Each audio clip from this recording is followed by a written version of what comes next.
चलिए बढ़ते हैं। तो आज जो हम पढ़ने वाले हैं वो पढ़ने वाले पॉलिसीज जो ब्रिटिशर्स ने एस्टैब्लिश की भारत के अंदर, जिसकी वजह से बहुत सारे भारतीयों ने विरोध भी किया, तो उन्हीं के बारे में हम जो है बात यहाँ पे करने वाले हैं। तो आप देखिए कि अगर मैं इसको 3 चरणों में बांटना चाहूँ पूरे की पूरे ब्रिटिशर्स की पॉलिसीज को, तो मैं पहला चरण या फर्स्ट स्टेज जो बोलूंगा 1757 से 1813 की पहली स्टेज हो जाएगी, है ना। और यहाँ पे आप देखिए कि ये जो विजन था इनका कॉमर्स के ऊपर था। कॉमर्स का मतलब बेसिकली ट्रेड्स जितने भी भारत के अंदर हो रहे थे ना, उनके ऊपर कब्जा करने पे कि भैया हमारा ही वर्चस्व हो, बाकी कोई यूरोपियन यहाँ पे घुस ही ना पाए। तो बेसिकली बाकी सबको बाहर करके केवल ब्रिटिशर यहाँ भारत के अंदर आ जाए और चांदी ही चांदी, सोना ही सोना हो, है ना। तो उसके ऊपर फोकस था। फिर दूसरा चरण अगर हम देखें तो 1813 से 1858 का है, जिसमें इन्होंने ध्यान दिया इंडस्ट्रियल कैपिटलिज्म पे, है ना। तो देर अंदर इंडस्ट्रीज का विकास यहाँ पे चल रहा है। और आप देखो कि मैक्सिमम चीजें क्या होता है कि जब इंडस्ट्रियल रेवोल्यूशन होता है ना, तो जहां जहां भी इंडस्ट्री लगी, लोग जो वहां पे लेबर काम करते थे ना, इतना काला धुआं गंदगी, है ना, मतलब लोगों को पता नहीं कितनी बीमारियां लगी होंगी जब इनिशियली इंडस्ट्री स्टार्ट हुई, क्योंकि एनवायरमेंट का तो कोई नॉर्म्स ही नहीं थे। अब तो फिर बेहतर हो गई चीजें, लेकिन पहले तो बहुत ही बदतर थी। अभी भी बहुत सारी कंपनीज ऐसी है। मैं आपको कमाल की बात बताता हूं कि ये जो यूएसए ब्रिटेन जैसे बड़े बड़े देश बैठे हैं ना, ये कभी भी अपने देश में जो है गंदी और खतरनाक चीजें नहीं बनाते हैं, है ना। जितना भी पॉल्यूशन वाली चीजें होती हैं, घटिया चीजें होती हैं, जिसमें किसी की जान का खतरा होता है, वो सारी की सारी दवाइयां, वो सारी की सारी मटेरियल भारत के अंदर बनवा के और यहां से ट्रांसपोर्ट होते हैं यूएस में, ठीक है। तो अगर आप सोचो कि यहां भारत के एक्सपोर्ट को ज्यादा बढ़ना, खुश हो जाओ, दवाइयों वगैरह के मामले में ज्यादा खुश होने की जरूरत नहीं है। वहां पे हमने खुद देखा है ना, मैं केमिकल इंडस्ट्री में काम किया है, इवन मेटलर्जी में भी काम किया है, कि लोग कैसे अपनी जान दांव पे लगा के बैठे हैं। भाई साहब, आप जिस कैंसर की गोली को एक कोई खाने से डरेगा ना, वो बंदे रोज सूंघ रहे हैं भाई, वेपर जा रहे हैं, दे दो पूरा, और अंदर कोई ढंग की सेफ्टी मेजरमेंट है ही नहीं इंडस्ट्रीज के अंदर। बहुत बुरे हाल में है लोग। मैं आपको क्या बताऊं कि पैसे के लिए लोग अपनी जान तक दांव पे लगा रहे हैं, और आप तो गवर्नमेंट जॉब की तैयारी कर रहे हैं, तो बहुत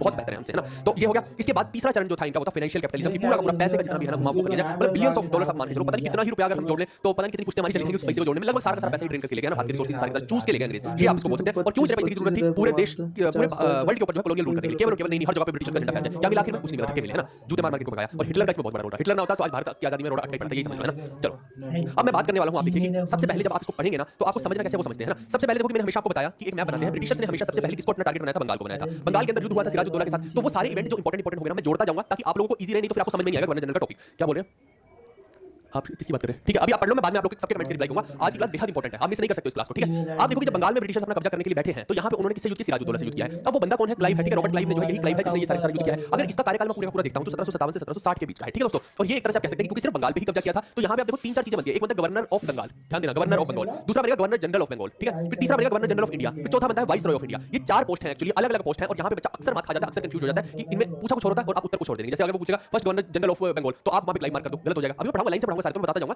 बट आपको ध्यान रखना है पोस्ट का बहुत ध्यान रखना है कि वो पूछ क्या एग्जाम में। यहाँ पे बोला first governor of Bengal, not governor general. ध्यान दीजिए इस चीज का। तो पहला गवर्नर जो है वो क्लाइव बन रहा है, क्योंकि उस टाइम तक इन्होंने कोई इतना बड़ा एडमिनिस्ट्रेशन क्रिएट नहीं की थी कि इसको गवर्नर जनरल ही बना दिया जाए ना।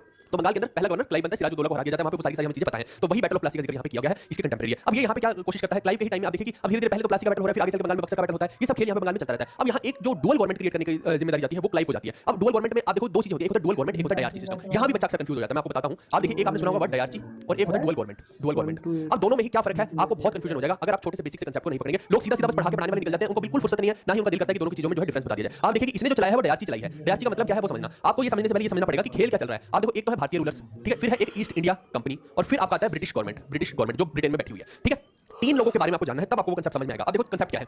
ब्रिटिश गवर्नमेंट ने यहाँ भारत में ईस्ट इंडिया कंपनी को भेजा था ट्रेड करने के लिए, व्यापार करने के लिए, ना कि राज करने के लिए। ये कांसेप्ट पहले तो आप क्लियर कीजिए। इनिशियली इसी काम से भेजा गया था। अब मेरे को बताओ कि लेकिन इन्होंने जबरदस्ती बंगाल के ऊपर अपनी तानाशाही जमाई, है ना। अब यहाँ क्या होगा कि लोग तो एक्सेप्ट नहीं करेंगे कि भैया कोई विदेशी आके यहाँ पे हमारे ऊपर रूल करने लग जाए। तो इन्होंने दोहरी नीति अपनाई जिसको नाम दिया गया डायarchy। अब वो डायarchy का ये है डायarchy, है ना, जिसमें कि दो तरह की गवर्नमेंट तो नहीं कहते, दो भागों में बांट दिया एडमिनिस्ट्रेशन को। पहला तो हो गया निजामत, है ना। पहला क्या हो गया निजामत। निजामत में ये है कि सामने जो बैठा राज कर रहा है ना, जो गद्दी पे बैठा आदमी है, वो आप ही लोगों का होगा, है ना। जैसे बंगालियों का ही राजा बैठा दिया जाएगा गद्दी पे, है ना, कि तुम्हारा ही नवाब है, यही रूल कर रहा है, ठीक है। लेकिन जो एडमिनिस्ट्रेशन के पीछे पैसे वाली चीज है ना, दीवानी जिसको बोलते हैं दीवानी, ये सारी जो है अपने हाथ में रख ली एक तरह से। आप ऐसा समझिए कि भैया पॉलिसीज पैसे से रिलेटेड जितनी भी रहेंगी वो ब्रिटिशर्स अपनी मर्जी से करवाएंगे, और बाकी नवाब जो है बस वो अपना राजपाट भोग करेगा, और इस तरीके से जो है सारा सिस्टम चलता रहेगा एक तरह से। आगे एक इंसान को बिठा के और पीछे अपना काम करते जाना, कुछ ऐसे समझ लीजिए। वो एक शील्ड के तौर पे है, लोगों का चू बनाने वाली बात है और कुछ नहीं है, ठीक है, मूर्ख बनाने वाली बात है। तो ये क्या हो गया, इसको कहते हैं हम डायarchy। अब मैं दूसरी चीज बताने वाला हूं आप लोगों को।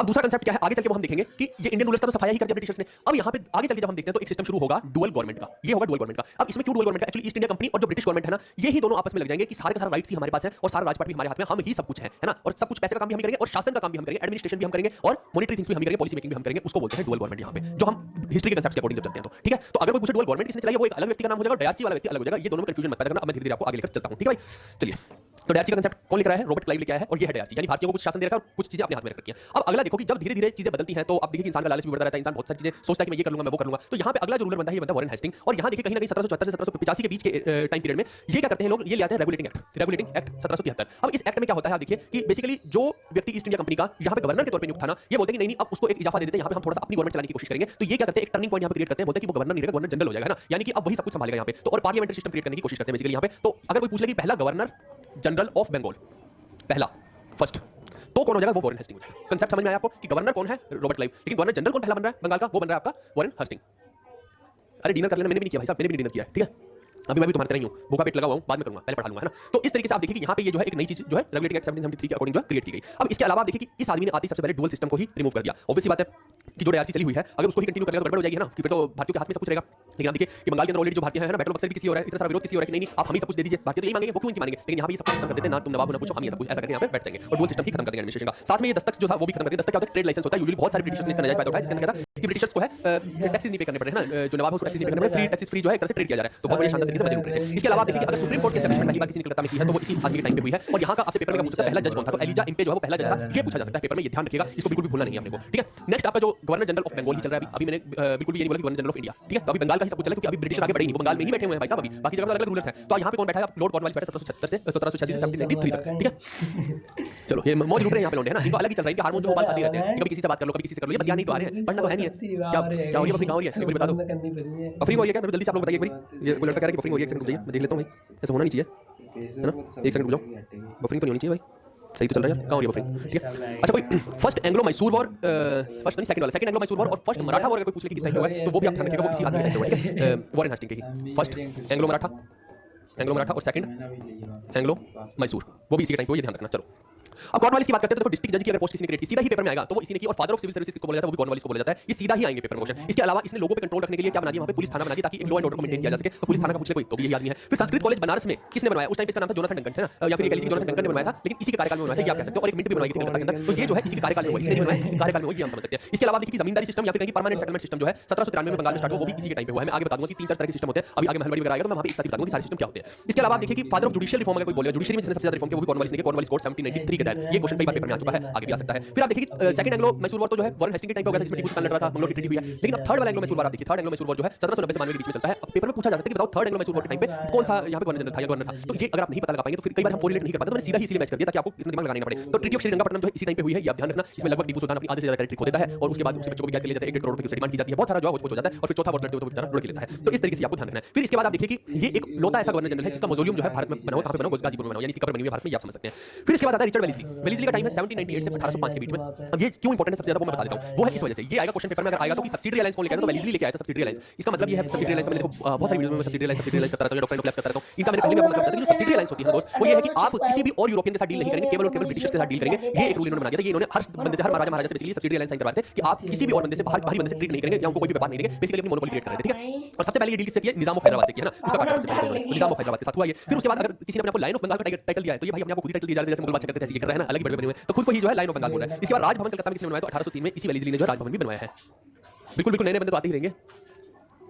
हनुमान सीरीज की जो क्लासेस ये चली तो रही है भाई, अभी मैं मॉडर्न हिस्ट्री कई बच्चों को मॉडर्न हिस्ट्री पढ़ाऊंगा, अभी क्या मैं फारसी पढ़ा रहा हूं, मुझे बताओ ना, या उर्दू पढ़ा रहा हूं मैं, यहाँ पे अलिफ से शुरू करके यहाँ पढ़ा रहा हूं, ये मॉडर्न हिस्ट्री तो चल रही है, और कौन सी होती है मॉडर्न हिस्ट्री में तो यही समझ में आता है। चलो ट्रीटी ऑफ बसीन जो है 1802 और हनुमान सीरीज ही चल रही है पूरी की पूरी, ये यहाँ इस चैनल पे लेना क्योंकि इस चैनल को मैं कंप्लीट कुछ लोग अच्छा 2-3 लड़के बोल रहे थे कहते कि सर क्या सोच रहे हैं कि एक जीबी वाला चैनल अलग, जीबी वाला अलग है ना, तो दोनों पे मोनेटाइजेशन होगी, पैसे आएंगे भाई, तुम्हें पता नहीं है, YouTube कुछ ना देता, ये बना रहा है बस लोगों को है ना, मूर्ख बनाने वाली बात है, बड़े-बड़े लोग हैं यार जिनके मिलियंस ऑफ व्यूज आते हैं, या पढ़ाई लिखाई में कहां व्यू चले और कहां पे कोई पैसा कुछ नहीं है ना, कोई 3-4 हज़ार रुपए आप यार तुम्हें क्या लगता है, इससे ज्यादा बिजली का बिल आता है, इंटरनेट वाला ले जाते हैं है ना, तो कुछ ना आता है, सब फालतू की फर्जी बातें हैं, आपको गुमराह किया जाता है कि भाई जल्दी से YouTube पे चैनल खोलो और बनाने करोड़ हो जाएंगे, कुछ भी चलता है ना, कुछ लोगों का मोटिव ये होता है कि अभी मैं इस पर बन जाऊंगा तो गेम लूंगा ना, टेबल वाली अलग-अलग खेल चल रहे हैं यहाँ पे ना, पता नहीं क्या-क्या बोल के लोगों को गुमराह किया जा रहा है। भाई किसी के बहकावे में मत आओ, सब काट रहे हो, तुम्हारी सीधी-सीधी बात है, मजे में मत रहो, ऐसी चीजें मजे लेंगे तो ले लो, और असलियत से बहुत कोसों दूर है। अगर ऐसा ही होता तो हर कोई आज करोड़पति होता है ना, हर इंस्पेक्टर करोड़पति होता, कोई होता है और पकड़ा जाता तो अच्छे से लगती है, तो बहुत सारी चीजें हैं, ठीक है। फिर आप देखिए ट्रीटी ऑफ बसीन जो 1802 में होती है, मराठा पेशवा बाजीराव 2 और ब्रिटिश के बीच में, आपको ध्यान रखना है। इसके अलावा फोर्ट विलियम कॉलेज कलकत्ता में बनवाया 1800 के टाइम में, तो वो भी इसी आदमी ने बनवाया है, और यहाँ पे सिविल सर्वेंट्स बनने की ट्रेनिंग दिया करते थे बेसिकली, ठीक है। तो फोर्थ एंग्लो मैसूर जिसके अंदर लगभग पूरा मैसूर जो है तहस नहस हो जाता है, और वहाँ पे वापस से बोलिया डायनेस्टी जो काफी हो जाती है, उनका रूलर कृष्णश्री जो है वो आ जाता है, तो वो यही टाइम है। और साथ में आप देखिए कि इसके अलावा जो सेकंड एंग्लो मराठा वॉर है, जिसके अंदर मराठास की कॉन्फेडरेसी पूरी लड़ रही होती है, लेकिन अगेन जो है कहीं ना कहीं पीछे हट जाते हैं वो लोग, नहीं लड़ पाते, ब्रिटिश की सेना कहीं ज्यादा ऑर्गेनाइज्ड थी, तो वो भी हमने यहाँ पे जरूर देखा है।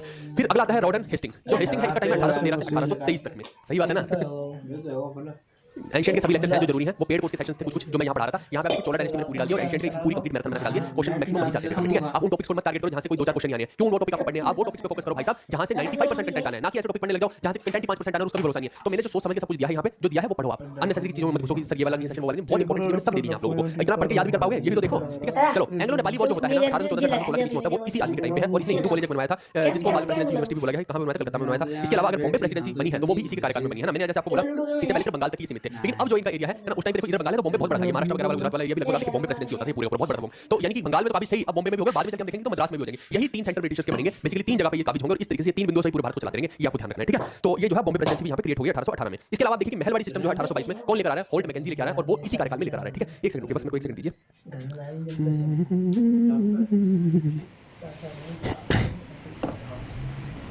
चलो अब देखो कि जब मैंने महलबाड़ी सिस्टम शुरू किया ही है तो मैं इसके बारे में भी पूरी डिटेल में बता दूंगा। इसके पहले ट्रीटी ऑफ सरगोली का देख लीजिए, ये पेपर में आ रखी है और ये नेपालियों के बीच में या गुरखास के बीच में है ना, ब्रिटिशर्स और गुरखास के बीच में जो है एक तरह से हुई थी। तो यहाँ पे कौन था गुरखास की साइड से, गुरु गजराज मिश्रा थे, है ना। इसके ये भी इसी टाइम पे हुई है, इसी टाइम पे। और तीसरा एंग्लो मराठा वॉर जिसमें लगभग मराठा पर खच्चे उड़ गए मराठा के, है ना, कुछ कहीं मराठा नहीं दिख रहे हैं, खत्म ही हो गया पूरा मराठा एम्पायर, वो भी इसी के कार्यकाल में हेस्टिंग में हो रहा है। और अगर टेनेंसी एक्ट या काश्तकारी नियम जो है 1822 का, वो भी यही आदमी लेके आ रहा है। अब मैं फटाफट से आपको ये बताता हूं, इससे भी क्वेश्चन बहुत सारे आते हैं महलबाड़ी सिस्टम वगैरह से, तो एक मैं अलग से बना के बता देता हूं। आप देखिए, एक आपका हो गया महलबाड़ी, ठीक है। महलबाड़ी को कौन लेके आया है, यहाँ पे फटाफट से आप लिखते जाओ मेरे साथ साथ ही, होल्ट मैकेंजी, ठीक है। होल्ट मैकेंजी लेके आया है, मोटा मोटा 1822 के आसपास में लेके आया है, 1822 में लेके आया है। और इसके अंदर क्या होता था, इसके अंदर जो है दोस्तों जो रेवेन्यू है ना, जैसे यहाँ पे देखो आप, यहाँ पे ये सिस्टम दिख रहा है आपको, ये फार्मर है, ये बीच में एक मिडलमैन हो गया और ये ब्रिटिशर हो गया, ठीक है। तो यहाँ पे क्या होता था, सीधा सीधा फार्मर ही जो है सॉरी जहाँ पे क्या होता था, ये जो बीच का विलेज हेड है ना, ये सारा रेवेन्यू कलेक्ट करके ब्रिटिशर्स को देता था। तो ये मैं यहाँ पे लिख देता हूँ, यहाँ पे क्या होता था, जैसे फार्मर है और यहाँ पे पूरे विलेज का हेड हो गया, विलेज हेड, और इधर हो गया ब्रिटिश। तो ये रिस्पांसिबिलिटी विलेज हेड की फार्मर से टैक्स लेगा और ब्रिटिशर्स को देगा और बीच में उसका जो भी कमीशन वगैरह हो जाता था, ठीक है। ये आपका हो जाएगा महलबाड़ी सिस्टम में। फिर एक आपका बनता है परमानेंट सेटलमेंट, ठीक है। अब ये जो है जमींदार भी हो सकता है, परमानेंट सेटलमेंट भी हो सकता है। इसमें देखो क्या होता है, इसमें जो सिस्टम चलता है वो ऐसे चलता है कि ये फार्मर है और बीच में जो है जमींदार और फिर आगे जो है ब्रिटिश है, ठीक है, आगे है ब्रिटिश। अब यहाँ पे क्या सिस्टम चलेगा वो समझना, ये जो है फार्मर से पूरा का पूरा टैक्स लेगा, ठीक है, पूरा का पूरा टैक्स फार्मर से लेगा, ठीक है, और फिर आगे ब्रिटिशर्स को देगा। लेकिन यहाँ पे ये आपको ध्यान रखना कि जमींदार का जो शेयर होगा वो 1/11 होगा और जो ब्रिटिशर का शेयर होगा वो 10/11 होगा, ठीक है। कई बार पेपर में ये भी पूछ लिया जाता है, तो ये आपको ध्यान रखना है। क्या बोल रहे हैं, चलो कोई बात नहीं, आपस में भिड़ते रहो, मजे मारते रहो तुम लोग। 14 फरवरी वालों जाके जरा एक बार टेलीग्राम जीबी मूवी देख लो, ठीक है, सब डाल दिया सब। आज 50 बच्चों को कम से कम मैंने वही से कॉपी करके ट्रैकिंग दी है, देखते ही नहीं है, मत देखो, मैं भी रिप्लाई नहीं करूंगा, फिर वही वाली बात हो जाएगी, ठीक है। ये होगा परमानेंट सेटलमेंट। अब एक और रह गया यहाँ पर रयोतवाड़ी सिस्टम। इसके बारे में एक खास चीज होती है कि ये किस थ्योरी पे बेस्ड है, ये पेपर में पूछ लिया जाता है। तो ये है रिगार्डियन थ्योरी पे बेस्ड है। दूसरा इसमें पूछ लिया जाता है कि किसने बनवाया है, तो Thomas Munro plus Charles Reed ने इसको स्टार्ट किया था। तीसरा इसमें कैसे, जैसे ये दो सिस्टम मैंने बताया, इसमें कैसे सिस्टम रहता है वो भी हम देख लेते हैं एक बार। इसमें क्या रहता है, ये फार्मर या पीजेंट है, ये डायरेक्टली जो है ब्रिटिश को टैक्स देगा, अब उस जमीन पे डायरेक्टली टैक्स देगा, है ना। तो इसमें मिडलमैन को एक तरह से आप समझ लीजिए खत्म कर दिया गया। तो ये तीन तरीके बनते हैं जो ब्रिटिशर्स जिस तरीके से रेवेन्यू लिया करते थे, ये टैक्स कलेक्ट करते थे। तीनों से क्वेश्चन पूछे जा सकते हैं, मैंने तीनों ही आपको बता दिए हैं, ठीक है दोस्तों। क्या बोल रहे हैं, हाँ, इसमें कंफ्यूजन रहता था ना आपको टॉपिक में, अब क्रिस्टल क्लियर हो गया। मेरे को पता है कि कौन सी चीजों में आपको कंफ्यूजन रहेगा, इसलिए मैंने बहुत मेहनत से ये सारे सेक्शन बनाए ना। मुझे पता है कि कहां पे बच्चे को कंफ्यूजन हो सकता है, वो सारी चीजें मैंने पहले ही क्लियर कर दिया। इतना टाइम हो गया, 8-9 साल हो गए पढ़ाते पढ़ाते, तो इतनी अकल तो आ ही जाती है यार, है ना। रोज के बच्चों को वही डाउट होते हैं, लोग मेहनत नहीं करना चाहते दूसरे लोग, है ना, वो केवल वही घिसा-पिटी चीज बस बीम बजा के निकल जाएंगे, उनको मतलब नहीं है कि बच्चे को क्या समझ आ रहा है क्या नहीं आ रहा। अगला विलियम बेंटिक, ये बहुत इंपॉर्टेंट पर्सनैलिटी, 1828 से लेकर 1835 का इसका टाइम है। यहाँ पे बहुत सारी चीजें चेंज होंगी। क्यों चेंज होंगी आप देखो, 1828 से 1833 के बीच में यहाँ अगेन एक कंफ्यूजन पैदा होगी। मैं बार-बार भैया आपको समझा रहा हूँ। आप देखो इस टाइम तक ये क्या बनता है, गवर्नर जनरल बंगाल बनता है। और आपको ये समझना कि 1833 तक ब्रिटिशर्स केवल और केवल इनका जो राजपाट चल रहा है वो बंगाल तक ही चल रहा है, ठीक है, बंगाल तक ही चल रहा है। 1833 तक की मैं बात कर रहा हूँ। लेकिन 1833 के बाद ना आप देखो 1833 से 35 के बीच में ये क्या बन जाता है, गवर्नर जनरल ऑफ इंडिया बन जाता है। क्योंकि इस टाइम तक आप जरा ये समझो मैक्सिमम इंडिया जितना भी, आप देखो मराठा सारे के सारे हार चुके हैं ना, मेजरली तो मराठा ही मेन पावर थे। और कौन है, मुगल एम्पायर पूरा पूरा क्रश किया जा चुका है, तो बक्सर के बाद क्रश हो गया था, तो वो तो ऑलमोस्ट खत्म ही है, उनका कोई लेना देना नहीं है। इसके अलावा और कौन सी मेजर पावर है, मैसूर क्रश पूरा हो चुका है। पंजाब के साथ ट्रीटी कर रखी है, वहां पे उसको बफर स्टेट बना रखा है, वो कुछ नहीं कर सकते हैं। इसके बाद हैदराबाद के निजाम के साथ सब्सिडी रिलाइज करके पूरा भारत लगभग अंग्रेजों के कब्जे में इस वक्त तक है। तो 1835 के आसपास तक में अगर आप देखते हैं, सॉरी 1833 के आसपास में जो चार्टर एक्ट आता है ना 1833 वाला, इसमें एक नया सिस्टम पास होता है जिसके अंदर क्या होता है, बोलते हैं कि अब से जो है ना गवर्नर जनरल बंगाल का नहीं रहेगा, जब हम पूरे भारत में फैल चुके हैं तो अब हम केवल यही क्यों बोले, हम छोटी पोस्ट क्यों रखें, अब से हम बड़े बनेंगे तो क्या बनेंगे, गवर्नर जनरल ऑफ इंडिया बनाएंगे। तो अब आपसे कोई पूछे कि पहला first governor general of India कौन बनता है, तो वो बनता है भाई साहब बेंटिक। लेकिन अगर last governor general of Bengal पूछ ले तो भी यही है दोस्तों, ये कंफ्यूजन पॉइंट था। तो अगेन ये भी मैंने यहाँ पे आपको क्लियर कर दिया, ठीक है। अच्छा इंपॉर्टेंट था ना आपके लिए, बिल्कुल शोया भाई, है ना। चलो ये शोया तो डेली आते हैं, बहुत सपोर्ट कर रहे हैं भाई साहब, बहुत सारे बच्चे जो सपोर्ट कर रहे हैं, सच में उनको लगता है कि हाँ अगर मैं मेहनत करूँ तो वो दूसरी तरफ से सपोर्ट करते हैं ना, बस मेरे लिए वही काफी है ना, और कुछ नहीं चाहिए अपने को। लगे पड़े पागल की तरह लगाऊं मैं, सच कहूं पेड़ का कंटेंट बना के हटा था, पूरे दिन से सुबह से लेके लगाऊं ना, गले की बैंड बज जाती है, बस आपको पता नहीं गर्म पानी पी के जैसे करके जो है गले को ठीक करके जो सिस्टम चला रहे हैं, पेड़ का अलग बन रहा है और आपके लिए अलग चल रहा है सिस्टम। चलो अगले आप देखिए जिस टाइम पे बहुत सारे लोग रेवोल्यूशनरी थे भारत के अंदर, है ना, जो विरोध कर रहे थे, जो पॉलिटिकली एक्टिव लोग थे, वो तो ऑब्वियसली बात है विरोध करेंगे ब्रिटिशर्स का। लेकिन कुछ लोग ऐसे भी थे जो चाह रहे थे कि समाज को साफ किया जाए, बहुत गंदा हो रखा है समाज, है ना। आप देखिए पिछले कई सौ साल में ब्राह्मणी कल्चर ने कितनी ही उल्टी-पुल्टी प्रथाएं भारत के अंदर चलाई, जैसे विडो मैरिज वाला देखिए, है ना, वो विश्वचंद्र विद्यासागर स्टार्ट करेंगे तो वहीं पे अगर सती प्रथा को बंद करने का काम है तो वो राजा राममोहन राय साहब करेंगे। ये किसी से बात करते हैं इस चीज के लिए, क्या बिना किसी नेता के ये काम हो सकता है, राजा राममोहन राय खुद कर सकते हैं, नहीं कर सकते। ये बोलते हैं कि भैया ठीक है, आप जितने भी लोग पॉलिटिकली लड़ रहे हो आप लड़ो, मैं समाज को का काम करता हूं। ये भाई साहब सीधा बेंटिक के पास पहुंचिए, है ना। बेंटिक को बोलते हैं कि भाई साहब हमारे देश में एक गड़बड़ हो रही है, इनको पता है ना, बहुत बढ़िया सोच है कि हमारे देश के तो जो भी है, चाहे पंडे हैं चाहे मराठा है, कोई है कुछ नहीं कर रहे हैं यहाँ पे, है ना। चोला जैसे लोग इतने बड़े बड़े हैं, उन्होंने भी कंटिन्यू कर रखी सती प्रथा, तो सीरियसली वेट है ना। बट इन्होंने सोचा ये तो भाई लोग हैं और ये लॉजिकल भी लग रहे हैं, तो इनके साथ बात करता हूं क्योंकि इसमें मैं इनसे कुछ ले नहीं रहा हूं, है ना। सोशली अगर आपको एक रिफाइन करना है सोसाइटी को तो आप क्या ले रहे हैं, कुछ ले रहे हैं इनसे, 1 रुपया भी नहीं ले रहे हैं, सिंपल सी बात है। लेकिन आप देखिए इनकी हेल्प से बहुत सारी चीजें कर भी सकते हैं, रिफाइनमेंट कर सकते हैं सोसाइटी में। तो राजा राममोहन राय साहब इनके पास पहुंच गए, उनको बता दिया सारा कि भैया केवल कुछ सोने के मंडल के लिए ऐसे काम हो रहे हैं हमारे देश में, इसको टिकाओ थोड़ा सा, है ना। तो फिर जो है ये पूरा स्ट्रिक्ट लॉ बनाते हैं कि अगर कोई ऐसा करता पाएगा तो सीधा सूली पे लटकाया जाएगा, है ना। तो यहाँ पे जो है राजा राममोहन राय को एक एज मिलता है और ये जो है ब्रह्मो समाज की स्थापना भी जो है इसी टाइम में करते हैं 1828 में, कहां पे कलकत्ता में। और सती प्रथा एबॉलिश का काम जो 1829 में होता है, ठीक है। तो ये आप ध्यान रखिएगा, ये पेपर में बहुत बार पूछा जा चुका है, एक ईश्वर चंद्र विद्यासागर का और दूसरा राजा राममोहन राय का, तो दोनों ही इंपॉर्टेंट हो जाते हैं, ठीक है। चलो आगे बढ़ने से पहले भाई साहब एक चीज बहुत जरूरी जो मैं आपसे शेयर करना चाह रहा हूं, हमने अभी लेटेस्ट लीना एक नए चैनल की शुरुआत की है जिसका नाम है जीवी कक्षा। ये जो चैनल है ना, ये 100% कंटेंट ओरिएंटेड चैनल है, यानी कि यहाँ पे कुछ भी आलतू फालतू चीज आपको देखने को नहीं मिलेगी, सिर्फ और सिर्फ प्योर 100% कंटेंट देखने को मिलेगा। और कंटेंट अभी आप जो देख रहे हो ना, यही से आपको पता लग रहा होगा कि हमारा लेवल क्या है और क्या चीजें जो है कवर हो सकती हैं। और ऑलरेडी हम तो चैलेंज देते हैं सबको कि भैया एक बार हमारे से पढ़ के उसके बाद कोई भी क्वेश्चन लगाइए, कोई भी किताब लगाइए, आप सब कुछ सोल्व करने के लिए काबिल रहेंगे। तो आप देखिए कि यहाँ पे हमने बहुत बेहतरीन वीडियोस दी है, लगभग 100 घंटे से भी ज्यादा का कंटेंट हम यहाँ पे अपलोड कर चुके हैं। अगर आपको ऑथेंटिक लग रहा है हमारा कंटेंट, आपको लग रहा है कि बहुत ईमानदारी से मैं मेहनत कर रहा हूं, जेन्युइन है हमारा कंटेंट, तो इस चैनल को आप सब्सक्राइब कर लीजिए और इसका लिंक मैं डिस्क्रिप्शन में भी दे दूंगा, अपने टेलीग्राम पे भी शेयर कर दूंगा। इसको आप हर बच्चे तक शेयर कीजिए ना, ताकि हर किसी को पता लगे इस वीडियो के बारे में, इस चैनल के बारे में बहुत मेहनत लगा रहे हैं ताकि आपका सिलेक्शन हो पाए। और सिलेक्शन के बाद आप देखिए खुद आकर आप हमें कमेंट करेंगे सर आपकी वजह से जीके में 6 नंबर आ गया और मेरा सिलेक्शन हो गया, है ना। किसी को होम पोस्टिंग मिल जाएगी, किसी को जो है इंस्पेक्टर की पोस्ट मिल जाएगी, तो ये ऐसा ही है भाई, है ना। क्यूमुलेटिव है, म्यूचुअल है हमारा सारा का सारा कि मैं मेहनत करूंगा और कहीं ना कहीं आप उसमें फिर और मेहनत करेंगे उसको पढ़ने में और आपको जो है रिजल्ट जो पूरा मिलेगा। मिलेगा। ठीक है दोस्तों, तो प्लीज इतनी सपोर्ट मुझे चाहिए, पढ़ाई के एंगल से सारी सपोर्ट मेरे हाथ में छोड़ दीजिए, लेकिन ये जो पूरा का पूरा पब्लिसिटी वाला स्टंट है ना, ये आपके हाथ में छोड़ दिया भाई। अगर तुम्हें लगे कि सच में मैं जेन्युइन हूं और मेहनत कर रहा हूं तो आप शेयर जरूर करना इस चैनल को और सब्सक्राइब जरूर करना। ठीक है दोस्तों, चलिए अब आगे बढ़ते हैं।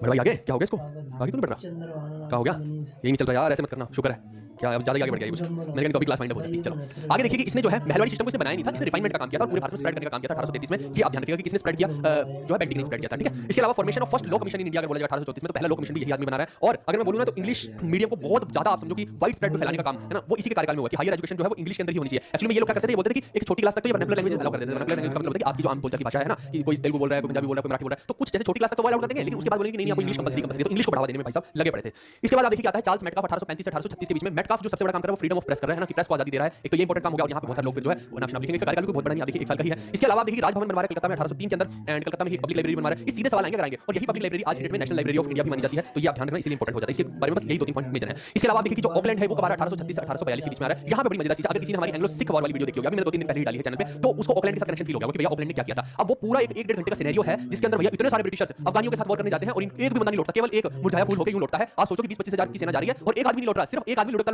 है और वो आके पूरा विवरण दे रहा है कि भैया हमारे साथ क्या हुआ। तो वो पूरी कहानी जो एंग्लो सिख वॉर में आप देख लेना कि क्या हुआ है। हां जी, एंग्लो सिख में देखना, एंग्लो अफगान में नहीं, एंग्लो सिख में देखना है ना, एंग्लो अफगान में डलवा दूंगा, वो भी डालना है। अब उसकी छोटा सा कॉन्टेक्स्ट में बताता हूं कि क्या हुआ है। ट्रिपटाइट ट्रीटी हुई थी है ना, वो किसके बीच में हुई थी, ये ऑकलैंड है और पंजाब के महाराजा है, महाराजा रंजीत सिंह उस टाइम पे जिंदा है, उनके बीच में। और तीसरा अफगानी रूलर है एक शाह शुजा, क्योंकि वहां पे जो है शाह शुजा को एक्सेप्टेंस नहीं मिल रही थी, तो शाह शुजा उठा के यहां भारत के अंदर आ गया है ना, और इसी शाह शुजा से जो है महाराजा रंजीत सिंह ने जो है वो कोहिनूर हीरा भी लिया था। ठीक है, तो ये आप ध्यान रखिएगा। तो ये 3 लोग हैं, तीनों के बीच में ट्रीटी होती है कि भैया अफगानियों को हराना है। अब आप सोच रहे होंगे कि यहाँ पे पंजाब के लोग इतनी बड़ी आर्मी लिए हुए हैं ना, एशिया की इतनी बड़ी आर्मी पंजाब के पास, तो फिर तो हरा सकते थे अफगानियों को, लेकिन उसके पीछे एक और खेल है। देखो पंजाब के लोग तो ऑलरेडी हराए हुए थे अफगानियों को, इनकी नाक में दम कर रखा था ना, लेकिन यहाँ पे जो है अगर महाराजा रंजीत सिंह को पंजाब से अलाउ करते हैं, जो यही गलती बाद में पंजाब ने की है ना, तो अगर वो पंजाब से अलाउ कर देते पूरी सेना को, तो एक्चुअली में जहां से सेना गुजरती है ना, वो बहुत सत्यानाश करके पूरी टेरिटरी का जाती है और ब्रिटिशर्स पे इतना भी भरोसा नहीं किया जा सकता कि एक बार घुस गए तो बाहर निकलेंगे कि नहीं निकलेंगे। तो इसीलिए उन्होंने क्या बोला, उन्होंने बोला भैया कि बात ऐसे है कि पंजाब से तो आप आक्रमण, इधर अफगानिस्तान है, इधर पंजाब है ना, अब और इस तरफ सिंध है, बोला कि आप इधर से तो नहीं जा सकते, खैबर पास से मैं नहीं जाने दूंगा, है ना, आप ऐसा करो सिंध के पास चले जाओ, सिंध से चले जाओ। अब यहाँ पे क्या था, बोलन पास था, बोलन पास उधर था, खैबर पास से चले जाते भाई साहब, तो यूं फतेह करते अफगानियों को, है ना। तो इन्होंने बोला महाराजा रंजीत सिंह ने कि मेरे कुछ आदमी यहाँ पे तुम्हारा इंतजार करेंगे, ठीक है, अगर तुम्हें जरूरत होगी, और इसके अलावा तुम जितने भी ब्रिटिशर हो तुम शाह शुजा के साथ इस तरफ से निकल लो। और वो रास्ता इतना गंदा रेगिस्तान वाला, भैया वहां समझ नहीं आ रहा कि कौन आदमी कहां जा रहा है ना, भूख प्यासे लोग मर रहे हैं और ऊपर से जो लोग लुटेरे बीच में लूट रहे हैं, है ना, कबीलाई लोग हैं, वो उनका जो टॉर्चर कर रहे हैं वो अलग चल रहा है। तो वो एक पूरी कहानी है ना, वो मैं एंग्लो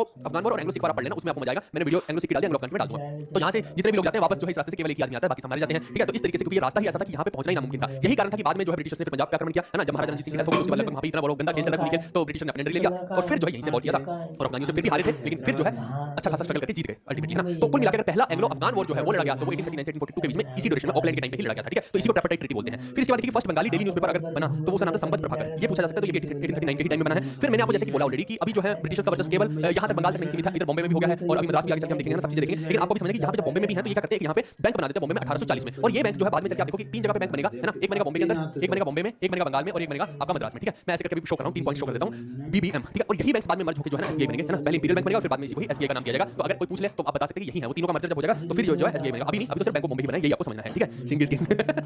चलो मैं चंडीगढ़ तो भाई है, मैंने हरियाणा भी आया है, मैं हरियाणा में भी घना टाइम रहा हूं और मैंने थोड़ी पंजाबी भी आती है ना, ऐसी गल नहीं है, आप पंजाबी गाने रोज सुन लिया tension, and I know little bit English also, little bit, see this is my English and you can see me here. चलो लॉर्ड एलन बोरो जो है 1842 से 44 के बीच में रहा है, इसको ये बड़ो है, देखिए बड़ो लग रहा है, तो इसको बोला जाता था ओल्ड मैन इन हरी, अगर कोई पूछ ले तो आप बता सकते हैं। ठीक है, इसके अलावा देखिए इस आदमी ने जो डेप्यूटी मजिस्ट्रेट की पोस्ट एस्टैब्लिश की थी, एक न्यू चीज की थी, तो ये अगर कोई पूछे तो बता सकते हैं। एंड दूसरा मैं आपको क्या बता रहा था कि बैंक ऑफ मद्रास भी बनेगा, मैंने बोला ना 3 जगह कलकत्ता में ऑलरेडी सब बन चुका है, फिर बॉम्बे में बना, अब मद्रास में बन रहा है, तो मद्रास में भी एक बैंक बनता है, ये बनता है 1843 में एलन बोरो के टाइम में, और अल्टीमेटली मैंने क्या बताया था कि तीनों को मर्ज कर दिया जाता है और मर्ज के बाद उसको इंपीरियल बैंक बना दिया जाता है और बाद में चलकर एसबीआई बनता है जो आज की डेट में है, तो यही है वो। ठीक है, मद्रास भी अब ध्यान रखना। अब अगला आता है हार्डिंग, हार्डिंग एक बाद में भी आएगा तो कंफ्यूज मत करना, ये है लॉर्ड हार्डिंग 1844 से 48 के टाइम में है। आप देखिए कि अगर इस टाइम तक महाराजा रंजीत सिंह की हो गई डेथ, पंजाब में वॉर ऑफ सक्सेशन चल रहा है, पूरी खेल चल रहा है, अलग ही लड़का कोई राजा नहीं दिख रहा, हर 1-2 साल में राजा लुटाया जा रहा है, जो राजा बन रहा है वही सफाया चट हो रहा है ना, तो अलग ही खेल चल रहा है पूरी वॉर। तो यहाँ देखिए कि ब्रिटिशर्स इस मौके का फायदा उठाते हैं और वो क्या करते हैं, फर्स्ट सिख वॉर जो है 1845 से 40 के बीच में हो जाता है, जिसमें मैंने आपको एक चीज बताई थी कि सतलुज को जो है महाराजा रंजीत सिंह के टाइम पे एक बाउंड्री क्रिएट किया गया था और इनका बोलना था ब्रिटिशर्स का कि नहीं उधर से कुछ सिख इधर आ गए, इस वजह से जो है हम तो अब वॉर करेंगे, तो उनको बहाना चाहिए था तो लड़ाई झगड़ा शुरू कर दिया, ये आप समझ लीजिए। और मतलब एक रीजन चाहिए था कोई ना कोई, अब चाहे उधर क्योंकि पहले भी पंजाब के खुद के ही बहुत सारे जो कमांडर्स थे वो ब्रिटिश से आके मिल गए, है ना, हर किसी का अपना वहां पे मोटो है कि मैं कश्मीर ले लूंगा, मैं ये वाला एरिया ले लूंगा, हर कोई अपना ही राजा बनने में लगा हुआ, तो क्या होगा, यही होगा, फिर टुकड़े टुकड़े ही तो होंगे। तो कुल मिला के बात देखिए कि एक आदमी ने सब संभाल रखा था, वो महाराजा रंजीत सिंह ने वो गए तो उसके बाद सब कुछ खत्म हो गया और उन्होंने क्यों संभाल रखा था, अफगानियों का इतना बड़ा था, हरि सिंह नलवा जैसे कमांडर थे उनके पास जो बहुत ही लोग थे, उन्होंने संभाल रखा था। अब पीछे जो लाल सिंह जैसे कमांडर रह गए, गुलाब सिंह जैसे रह गए, उन्होंने और बुरा हाल कर दिया और यहाँ देखो 1845 में पहली वो कहानी बताई थी, वो एंग्लो सिख में पढ़ लेना। तो यहाँ जो पहला वॉर छिड़ता है और ये भाई साहब अपने बंदे बेच के करा दें, जो भी करा दें, बस एक रीजन दे दिया ब्रिटिशर्स को, खेल खत्म, है ना। तो अब यहाँ पे जो है आप समझिए कि रानी जिंदा को जो है एक तरह से एक क्या कहते हैं उसको अलाउ कर दिया रीएजेंट के तौर पे, है ना, कि आप जो है यहाँ पे बागडोर संभाल सकती है, इस तरह से समझ सकते हैं। लेकिन अभी जो है इन्होंने अपना बंदा यहाँ पे नहीं बिठाया था, ठीक है, यहाँ पे अपना बंदा बिठाया भी तो आप समझो कि बहुत ज्यादा वो बीच में घुस नहीं रहा था चीजों के, लेकिन आगे चल के आप देखेंगे चीजें और खराब हो जाएंगी परिस्थितियां, तो वहां तो और दिक्कत खड़ी हो जाएगी, ये तो पहला ही वॉर चला है। ठीक है, तो इस तरीके से जो है इन्होंने पंजाब के ऊपर हमला किया, लगभग उसको अपने अंडर कर लिया। फिर यहाँ पे ट्रीटी ऑफ लाहौर होती है, जो मैं ऑलरेडी आपको बता चुका हूँ। रानी जिंदा को एक रीजेंट के तौर पे महाराजा रणजीत सिंह की जो सबसे छोटी बीवी है रानी जिंदा, उनको जो है रीजेंट बना दिया जाता है, और दलीप सिंह जो है वो 5 साल का बच्चा है, उसको राजा बना रहे हैं, क्योंकि एक सिर्फ पपेट टाइप हो गया ना, ये समझ लीजिए। फिर उसके बाद फीमेल इन्फेंटिसाइड की प्रोहिबिशन भी इसी के टाइम में हुई हार्डिंग बन के। इसने क्या किया, इंग्लिश को बहुत ज्यादा प्रेफरेंस दी, इंग्लिश एजुकेशन को एम्प्लॉयमेंट्स में की, जिसको इंग्लिश आती होगी उसी को ही नौकरियां मिलेंगी। सोचो अगर आगे ऐसा कर दिया जाए कितनी दिक्कत हो जाए हमारे देश के अंदर। फिर इसके बाद इसको टाइटल मिला हुआ था विस्काउंट हार्डिंग, तो अगर कोई पूछ ले तो विस्काउंट हार्डिंग ऑफ लाहौर इसको टाइटल दिया था, तो आप लॉर्ड हार्डिंग का नाम याद रखेंगे। अब अगला आता है लॉर्ड डलहौजी। ये आदमी तो अलग ही खेल कर रहा है ना। अगर पूछ लिया जाए कि किसी ने बोला कि भैया ये अवध जो है ये तो एक एप्पल पाई की तरह, ये कभी भी हमारे मुंह में आके गिर जाएगा, ये आदमी अलग ही बातें करता है ना। अवध को बोले कि पका हुआ अंगूर जैसा है, ये पका हुआ फल जैसा है, ये कभी भी आके हमारे मुंह में गिर जाएगा, है ना। इसको पूरा भरोसा था कि अवध को कभी भी अपने अंडर कर सकता है ना। तो इस तरीके से, क्योंकि अवध वालों को पहले कुछ था भी नहीं, सही बताऊं, है ना। तो वो भी यही आदमी स्टेटमेंट्स दे रहा है। इसके अलावा सेकंड एंग्लो सिख वॉर हो रहा है, यानी ये जो है लगभग पूरा इतनी फॉरवर्ड पॉलिसी है इसकी, ये एनेक्सेशन का काम कर रहा है ना। ये बिल्कुल नहीं चाह रहा कि अब जो है किसी भी राजा महाराजा का काम चले यहाँ पे, ये चाह रहा है सबका सफाया चट करके केवल और केवल ब्रिटिश का राज चले। तो यानी इसने पूरा ऐसा समझ लो कि पूरा का पूरा भारत में जो आखिरी कील हो रहा है ना, यही आदमी है जो कर रहा है ना, आखिरी कील ठोकने का काम कर रहा है, जिससे इतना ज्यादा विद्रोह पैदा हुआ था। सन 57 की क्रांति के पीछे इसी दुष्ट का हाथ है। अभी बताता हूं कि क्यों है। देखो सेकंड एंग्लो सिख वॉर में जहां पे आप देखिए कि क्या हुआ कि जो रानी जिंदा है महाराजा रणजीत सिंह की वाइफ, उनको एक्चुअली में बनारस भेज दिया गया ना, उनको ह्यूमिलेट किया गया, और वहां पे जो इन्होंने अपने एजेंट रखा था, एक और ब्रिटिशर को रखा था ना, तो वो जो है बहुत ज्यादा टांग अड़ा था मसलों में, तो लोगों को अच्छा नहीं लगा था। बस वहां पे जो है सबकी ईगो पे लग गई, और उसके बाद लड़ाई झगड़ा हुआ। उसके बाद इन्होंने पूरा पंजाब एनेक्स कर लिया। बहुत लड़ाई हुई, 4-5 जगह लड़ाई हुई है ना, लंबी चली लड़ाई। और अभी मैं बोल रहा हूं 48 से 49 तक के बीच में चली, और फिर जाके पंजाब पूरा ही एनेक्स हो गया। यानी पंजाब में कोई भी मेन लीडर नहीं बचा, आप ये समझ सकते हैं ना, यानी इन्हीं के अंडर हो गया। और कुल मिला के वहां के जो सैनिक है वो भी ब्रिटिश आर्मी में भर्ती हो गए, क्योंकि उनको भी रोजी रोटी चाहिए। भाई साहब राजा आपका है नहीं है, खाना कहां से खाओगे? आपको एक ही चीज आती है, लड़ाई झगड़ा करना है ना, ठाठा करना, दाएं करना, कोई पंगा ले दाएं कर देंगे, तो अब क्या करेंगे वो? तो उन्होंने अल्टीमेटली ब्रिटिश आर्मी को ही ज्वाइन कर लिया। और ये मैं आपको बता रहा हूं एक सेटबैक हुआ किसके लिए, सन 57 की क्रांति वालों के लिए सेटबैक हो गया भाई साहब, है ना। ब्रिटिशर्स देखो दिमाग कैसे चला रहे हैं ना, जैसे मुगलों ने राजपूत को यूज कर लिया, इन्होंने सिखों को यूज कर लिया यहाँ पे आर्मी के अंदर, इस तरीके से आप समझिए। अब यहाँ पे सेकंड एंग्लो बर्मा वॉर जो हो रहा है वो 51 से 52 के बीच में, वो ये आदमी कर रहा है। अच्छा इनोवेशंस भी बहुत सारी कर रहा है, वो भी मैं आपको बताता हूं, है ना। इसके अलावा देखिए कि जो ईश्वर चंद्र विद्यासागर की मैंने बात की, वो वीटो रिमेनिस के पक्ष में थे, और वो जो है डलहौजी के पास पहुंचते हैं। बोलते डलहौजी साहब आप इतना कांड करते रहे हो, अब हमारी भी एक चीज सुन लो, है ना। अगर थोड़ा बहुत हमारी हेल्प कर दोगे तो समाज भी थोड़ा साफ सुथरा हो जाएगा, लोग याद करेंगे, है ना। केवल उल्टे पुल्टे काम के लिए याद करेंगे तो अच्छा नहीं लगेगा, तो 50-50 कर लो आप, है ना। क्रैक जैक खेल लो थोड़ा सा। तो बोलते क्या पैसा करो, जो वीटो रिमेनिस एक्ट है इसके ऊपर कुछ सुनवाई करो। तो इसके पास जो है ड्राफ्ट रखा था उन्होंने, लेकिन इसने पास नहीं किया था। ये भी ध्यान रखिएगा, ड्राफ्ट जो है किसके पास गया था, वो डलहौजी के पास गया था, लेकिन इसको पास कौन करेगा, कैनिंग करेगा। ये गलती मत कर देना, वहां पे पेपर में पूछा गया ड्राफ्ट किसके पास गया था, डलहौजी के, और पास कौन कर रहा है, कैनिंग कर रहा है, ध्यान रखिएगा। और कौन लिखेगा, ईश्वर चंद्र विद्यासागर। तो दो रेवोल्यूशनरी तो समाज सुधारक सोशल रिफॉर्मर इंपॉर्टेंट है, एक ईश्वर चंद्र विद्यासागर जो वीटो रिमेनिस से रिलेटेड है, और सती प्रथा से राजा राममोहन राय, ठीक है, ये दो। इसके अलावा आप देखिए कि पहली पैसेंजर ट्रेन, ये पेपर में बहुत बार पूछा जा चुका है और आगे भी पूछा जाएगा, क्योंकि ये पहली पैसेंजर ट्रेन है तो ऑब्वियस बात है पूछा ही जाएगा। ये फर्स्ट पैसेंजर ट्रेन चलाने वाला आदमी यही था। 1853 में इसने बॉम्बे से थाने चलाई थी, कई बार पेपर में पूछा जा चुका है। इसके अलावा पोस्टल रिफॉर्म्स की बात करते हैं तो पहली बार भारत में पोस्टल रिफॉर्म भी इस आदमी ने इस्तेमाल किया था। पोस्ट ऑफिस एक्ट 1854 ये लेकर आया था, ठीक है। और अगर बोला जाएगा कि हिंदुस्तान का मॉडर्न हिंदुस्तान का मेकर किसको बोला जाएगा, मेकर ऑफ मॉडर्न इंडिया, तो यही बोलेगा। बेसिकली ये बहुत सारी इनोवेशंस भी कर रहा था भारत के अंदर। हां उसके पीछे मजे खुद के हैं। अब देखो अगर ट्रेन चला भी दी तो आप ये मत समझो कि लोगों के बेनिफिट के लिए ज्यादा चलाई जा रही है, लोगों के बेनिफिट के लिए होगी तो होगी, लेकिन उसमें कहीं ना कहीं अपने ही लक्ष्य साधे जा रहे हैं ना, अपना ही ट्रेड साधा जा रहा है कि एक जगह से दूसरी जगह में जल्दी जल्दी चीजें ट्रांसपोर्ट हो पाए, है ना। ट्रेड के लिए इजी हो जाए, असला बारूद के लिए इजी हो जाए, आपको उधर शुरू छिड़ गया तो इधर जल्दी जाया जा सके, है ना। और आप देखो कि पोस्टल रिफॉर्म शुरू कर दिया, तार शुरू कर दिया, तार से जो है एक जगह से दूसरी जगह संदेश भेजेंगे, जो कि अल्टीमेटली देखो कि सन 57 की क्रांति में जो है सेटबैक होगा क्रिएट, क्योंकि सीधा सीधा यहाँ किसी को वहां का पता लग रहा है, वहां किसी को यहाँ का पता लग रहा है, ब्रिटिश आर्मी को, है ना। तो वो तुरंत अपनी तरीके से जो चीजें रिफाइन कर सकती थी, वो एक बहुत बड़ा सेटबैक। तो अपने लिए ही कर रहे थे, ये मत सोचो कि हिंदुस्तान के लिए कर रहे थे, हिंदुस्तान के लिए कुछ नहीं कर रहे थे कुछ भी। अब ये बात ध्यान रखना दिमाग में, कहीं सोचो कि बहुत बढ़िया कर रहे थे हिंदुस्तान के लिए, अपने मतलब के लिए कर रहे थे, सीधी बात ये है, ठीक है। इसके अलावा आप देखो जैसे मैंने बोला कि इंग्लिश एजुकेशन को ये लोग बहुत बढ़ावा दिया करते थे, तो इसी के टाइम में वुड्स एजुकेशन डिस्पैच आया था, ये बहुत इंपॉर्टेंट। तो वुड्स एजुकेशन डिस्पैच 1854 का, जो कि मैग्ना कार्टा है पूरे इंग्लिश एजुकेशन का, है ना, एक टर्निंग पॉइंट है। ये ध्यान रखना वुड्स डिस्पैच एजुकेशन है, ये किसके टाइम का, ये भी इसी आदमी के टाइम का हो जाएगा, ठीक है। इसके अलावा देखिए कि 1853 का चार्टर एक्ट आता है भाई साहब, है ना। अब ये जो चार्टर एक्ट है ये इंडेफिनिट टाइम के लिए ईस्ट इंडिया कंपनी को बोलते थे कि भैया तुम यहाँ पे भारत के अंदर रहो, एक तरह से, है ना, कि तुम चलाते रहो अपना, करते रहो ट्रेड। पहले क्या होता था यूजुअली जैसे 20 साल के लिए एक चार्टर दे दिया कि तुम 20 साल के लिए भाड़े पे यहाँ पे काम करो, है ना, ट्रेड करो। हो सकता था उसके बाद दूसरी किसी कंपनी को दे दिया जाए। एक्चुअली मैं रियलिटी बताऊं तो पहले कोई और ही कंपनी थी, ब्रिटिश ईस्ट इंडिया कंपनी जो आई थी ना, बाद में चेंज हुई है, मैं आपको सच बताऊंगा ना, शुरुआत में चेंज हो गई थी। तो ये जो है ब्रिटिशर जो वहां बैठे हैं ब्रिटेन में, उनके हाथ में था भाई कि एक कंपनी को तो भेज रहे हैं, तो वो सेवाएं जो है दूसरी कंपनी से भी ले सकते हैं ना। आज मोदी जी चाहे बोले कि नहीं मैं ये धंधा अडानी को नहीं अंबानी को दूंगा, तो देंगे तो देंगे। अभी देखो एलोन मस्क भारत के अंदर घुसने को फिर रहा है, कितने सारे धंधे तो अंबानी अडानी वही चौपट कर जाएगा, देखते जाओ तुम, है ना। चलो तो इस तरीके से जो है चार्टर एक्ट 1853 आता है ना। तो इस टाइम तक जो आप देखिए बहुत बहुत विरोध हो रहा है। अच्छा एक चीज और यहाँ पे एक इसने कौन सी डॉक्ट्राइन ऑफ लैप्स, यहाँ लिख लो भाई, बहुत इंपॉर्टेंट है doctrine of lapse. Doctrine of lapse जो है ना ये बहुत बड़ी एक टर्निंग पॉइंट थी, जो लोगों को ब्रिटिशर्स के खिलाफ कर दिया जिस चीज ने, है ना। डॉक्ट्राइन ऑफ लैप्स जो इसी आदमी ने जो है सबसे ज्यादा फैलाया, इसने बोला कि अगर कोई भी आदमी कोई भी राजा है ना, और वो राजा का कोई भी मेल बेटा नहीं है ना, मेल हायर नहीं है, मेल हायर नहीं है राजा का, तो उसका सारा का सारा राजपाट ये अपने में मिला लेंगे। मैंने बोला ना एनेक्सेशन का काम ज्यादा किया, हड़प नीति जिसको बोलते हैं ना, यही है डॉक्ट्राइन ऑफ लैप्स की हड़प नीति है एक तरह से। तो इसने ये काम ज्यादा किया, तो इसने बोला कि हम सबको अपने अंडर ही मिला लेंगे। अब वो चीज से लोग खफा खाए हुए हैं ना। अब देखो कि जितने भी राजा महाराजा जिनके बच्चे नहीं हो पा रहे हैं वो अलग दुखी है कि भैया लड़की हुई तो नहीं, लड़की हुई तो भी मिला लेंगे अपने बीच में, यानी लड़का होना जरूरी है। एक तरह से आप सोचो कि कितने टाइम तक होगा ऐसा। अब सोचो कि कोई राजा है, वो राजा ही लुट जाए तो फिर राजा ही लुट गया तो उसके बाद भी ले लेंगे। सोचो इस चीज को, ये तरीका है एनेक्स करने का ना, यानी कि वो लोगों को ठंडा रखने का तरीका है कि अच्छा तुम्हारा बेटा है, तुम्हें तो कोई दिक्कत नहीं है, टेंपरेरी सॉल्यूशन हुआ ना राजा के लिए तो। लेकिन अल्टीमेटली देखो अगर उसके बेटे का बेटा ना हुआ, बेटा ही लुट गया, कुछ भी हो गया, फिर क्या करेगा वो राजा, है ना। राजा मान लो बुढ़ा हो गया 70 साल का, है उसका बेटा मान लो कि 30-35 का है, सपोज करो कितने का भी है ना, और वो लड़का लुट गया, 70 साल का राजा का नया बेटा पैदा करेगा, नहीं कर सकता ना। सोचो इस चीज को। तो ये तरीका था इन लोगों का कि भैया किसी भी तरीके से हड़प नीति से जो है सारे का सारा राजपाट खुद अपने हाथ में लेना है। तो ये जो चीज है ये बहुत सारे लोगों को पसंद नहीं आई। आप देखिए कि जितने भी लोग सन 57 की क्रांति में राजा लड़े हैं वो इसी कारण से लड़े हैं, ये आप ध्यान रखना, मैक्सिमम यही कारण रहा है राजाओं का। चलिए अब आप देखो कि टाइम आ रहा है लॉर्ड कैनिंग का, है ना, 1856 से 62 के बीच का इसका टाइम है। अब यहाँ पे खेल अगेन बदलने वाला है। खेल क्यों बदलने वाला है, इसके लिए आपको सन 57 की क्रांति में जाना पड़ेगा। क्या है शायद कोई टीचर पहले मिल जाता तो सबकी जॉब लग जाती, नहीं अभी भी तुम्हारी लग जाएगी, है ना, अभी भी लगेगी। बिल्कुल मौज लूटो तो मौज, है ना, टेंशन मत लो। अब ये टकलू आ जाता है। अब देखिए 56 से 62 के बीच में मैं लिख लोड रहा हूँ, लेकिन लोड लिखने का ये मेरे लिए है नहीं, ये लोड है, टकला ही है। चलो तो अब ये टकला जो है ना ये आखिरी governor general of East India company है। ये वर्ड मेरे ध्यान रखना जो मैं लिख रहा हूँ यहाँ पे बहुत इंपॉर्टेंट शब्द है, ठीक है। आप देखो कि first governor general of East India company कह लो, या जो मैंने बोला ना first governor general of India किसको बोला था मैंने, है ना, बेंटिक को बोला था। वो इंडिया क्या होगा, वो ईस्ट इंडिया कंपनी का हो गया, ये समझ लो, है ना। तो अभी ईस्ट इंडिया कंपनी का सारा रूल चल रहा है। और मैंने आपको क्या बोला था, तीन चीजें बोली थी, इंडिया, ईस्ट इंडिया कंपनी और ब्रिटिश गवर्नमेंट। इनका तो सफाया कर दिया है लगभग, ठीक है, इनका सफाया कर दिया है। किसने किया? ईस्ट इंडिया कंपनी का। ये तो प्राइवेट कंपनी है ना, ये अपने सब भाड़े के टट्टू लेकर आ रखे हैं यहाँ पे, जो कि उनके इशारों पे चल रहे हैं। तो अल्टीमेटली यहाँ पे देखो कि क्या हो जाती है, सन 57 की क्रांति होती है, क्योंकि डलहौजी जो है सबको हटा रहा है, तो लोग जो खिलाफ हो गए हैं, और मंगल पांडे वाला विरोध का तो आपको पता ही है, सन 57 की क्रांति वाली वीडियो देख लेना। तो अब जो है ना मैक्सिमम लोग जो है इनके खिलाफ है ब्रिटिशर्स के, और हल्ला बोल देते हैं। अब आप देखो कि इसी में ही बहादुर शाह जफर 1 जो बहादुर शाह जफर 2 जो है, बहादुर शाह 2 है ना, या फिर बहादुर शाह जफर कह लो, एक ही बात है, वो मेन हेड बन जाता है सबका, और बाकी सब सन 57 की क्रांति करते हैं, जिसको ये इजीली कुचल देते हैं, क्योंकि इनको पता है कि कहां पे कौन सी क्रांति हो रही है, तार के साथ संदेश भेज देते हैं, ट्रांसपोर्टेशन का सिस्टम उन्होंने अच्छा कर दिया है, तुरंत अपनी सेना इधर से उधर भेज सकते हैं, यानी कुचल देते हैं। उन लोगों को ये नहीं पता कि कौन उधर लड़ रहा है, कब इधर लड़ाई हो रही है, कुछ ना पता, कोई वेल प्लान स्ट्रक्चर तो था नहीं सन 57 की क्रांति का, इसीलिए उसको फ्रीडम का स्ट्रगल तो कोई नहीं बोलता है ना, म्यूटिनी ही बोला जाता है, क्योंकि बिल्कुल भी ऑर्गेनाइज नहीं था, है ना। बाद में हम देखेंगे कितने सारे स्ट्रगल हुए हैं ना, गांधी जी के टाइम पे कितने हुए हैं, तो उस टाइम पे देखो एक यूनिफाइड होता था, लेकिन यहाँ कोई यूनिटी नहीं देखने को मिल रही है, इसीलिए उसको बोला गया कि ये फ्रीडम स्ट्रगल है। चलिए एनीवेज, अब यहाँ पे देखो कि जब सन 57 की क्रांति हो जाती है ना, तो ये बोलते हैं एक बहुत खास चीज मैं आपको बताने जा रहा हूँ कि आज के बाद कोई भी मुगल एम्परर नहीं रहेगा, यानी इन्होंने बोला कि बहादुर शाह जफर जो है वो आखिरी मुगल एम्परर रहेगा, इसके बाद नो मुगल एम्परर, है ना। इसने बोला कि जफर जो है लास्ट मुगल एम्परर। अच्छा, एक खास बात मैं और बता देता हूं आपको, अगर कोई पूछ ले, मैं आपसे सवाल पूछता हूं, जितने भी बच्चे देख रहे हो, यहाँ एक बहुत कंफ्यूजिंग चीज मैं आपको पूछने जा रहा हूं, अगर कोई बच्चा उत्तर दे तो मजा आ जाएगा। आखिरी मुगल एम्परर रहेगा ये तो कैनिंग ने बोला, लेकिन रेड फोर्ट को आज के बाद कोई इस्तेमाल नहीं करेगा, है ना। जफर जो है आखिरी रूलर है जो रेड फोर्ट को इस्तेमाल करेगा, ऐसी बेइज्जती किसने की थी ये बता दो, है ना। ये कैनिंग ने नहीं किया, बता दो कि Bahadur Shah Zafar will be the last Mughal emperor who will use the red fort, इसके बाद इनको बाहर निकाल दिया जाएगा, रेड फोर्ट से ब्रिटिश इंडिया इसको चलाएगी, वैसे भी वो लाल है, हमारी जर्सी का रंग लाल है, या उनका है, बताओ ये किसने बोला, ये मजा आ जाएगा, कोई बच्चा बता दे, है ना। उसका नाम मैं खुद लेना पसंद करूंगा, जल्दी बताओ। बिल्कुल, ये जो क्वेश्चन पूछा बताओ, है ना, ये तो जफर आखिरी मुगल एम्परर ही कैनिंग ने बोल दिया कि इन्होंने विरोध किया है, इतने सारे लोग इकट्ठे होकर हम पे हमला कर रहे हैं, ऐसी ऐसी, है ना, उन्होंने सब खत्म कर दिया, मुगल एम्परर की पोस्ट को खत्म कर दिया, उसके बच्चों को मार दिया और इसको रंगून में भेज दिया, रिपोर्ट कर दिया, है ना, एक्साइल पे भेज दिया, वहीं पर उन्होंने किया। अब आप देखिए कि क्योंकि यहाँ पे सारे का सारा सिस्टम ही चेंज हो गया, पूरा पूरा भारत ही अंग्रेजों के कब्जे में आ गया है, तो एक प्राइवेट कंपनी उसको कैसे रख सकती है। अभी तक तो भारत के शासक यूज हो रहे थे ना, वो एडमिनिस्ट्रेशन चला रहे थे, लेकिन अब भारत के शासक एडमिनिस्ट्रेशन नहीं चला रहे हैं। अब कौन चलाएगा? तो कोई तो राजा चाहिए, राजा चाहिए तो किसके पास जाएंगे? ये सारा का सारा जो है राजपाट ब्रिटिश गवर्नमेंट के पास जाएगा। ये जो हम बोलते हैं ना कि ब्रिटिश गवर्नमेंट को या ब्रिटिश क्राउन को सारे का सारा पावर ट्रांसफर हुआ, वो यहीं से हुआ है। आरिफ एकदम बहुत बढ़िया, और राघव, आरिफ और राघव काबिल तारीफ है। डलहौजी ने बोला था कि रेड फोर्ट के बाद और कोई इस्तेमाल नहीं करेगा, जफर के बाद सब खत्म, है ना, सबको बाहर निकालेगा, डलहौजी ने बोला था। ये पेपर में आ सकता है, मैंने बताया नहीं आपको, है ना, कई लोग कई बार नहीं भी कोई बताता है, तो मैंने बता दिया आपको, ध्यान रखना, है ना। तो देखो कि जब ऐसा होता है कि ब्रिटिश क्राउन को सारी की सारी पावर ट्रांसफर हो रही है, वो कब हो रही है? सन 57 की क्रांति के बाद हो रही है, क्योंकि इतना हुड़दंग मचा, तो अब ब्रिटिशर्स ने बोला कि हमारी गवर्नमेंट सब संभालेगी, तो यहाँ भारत से सारी की सारी पावर जो है पहले ईस्ट इंडिया कंपनी ने अपने हाथ में ली, अपने हाथ से सारी ब्रिटिश क्राउन को ट्रांसफर कर दी। ये आपको समझना है, ठीक है, ये इंपॉर्टेंट है ना। तो यहाँ से जो भी चार्टर एक्ट 1858 आ रहा है उसके अंदर यही हो रहा है कि पावर ट्रांसफर हो रहा है ना, विक्टोरिया को जा रही है वहाँ पे सारी पावर, और ये जो गवर्नर जनरल की पोस्ट है इसको खत्म किया जा रहा है। तो इसलिए मैंने बोला last governor general of East India company है, एक तरह से आप ये समझ लीजिए। Last governor general of India नहीं बोला है, नहीं बोला है, बात को ध्यान रखना, ये बहुत हायर फेयर है। Last governor general of India कौन होगा, जल्दी से उत्तर दे दो मेरे को, है ना, कि भारत का आखिरी गवर्नर जनरल कौन होगा। अगेन कंफ्यूजिंग क्वेश्चन पूछ रहा हूं, मुझे नहीं लगता कि मैक्सिमम लोग उत्तर दे पाएंगे, गलत ही उत्तर देने वाले हैं ना। मैं ब्रिटिश इंडिया की बात कर रहा हूं ना, ब्रिटिश इंडिया का आखिरी गवर्नर जनरल कौन होगा, जल्दी से उत्तर दो। बहुत लोगों ने बाद में उत्तर दिया है, उसका बिल्कुल सही है। क्या बोल रहे हैं? कौन सा मजा चाहिए? मैं क्या यहाँ पे है बैले डांस करके दिखा दूं जो मजा आएगा? इतनी जरूरी क्लास चल रही है और इनको अलग मजा चाहिए, क्या मैं यूं करके दिखा दूं, या मैं ये लाइटें ऑफ करके हैं यूं करके तुम्हें पढ़ा दूं, कुछ कर दूं, ऐसा तुम्हारे लिए बताओ मेरे को, है क्या एक्सपेक्ट करते हो तुम मुझसे?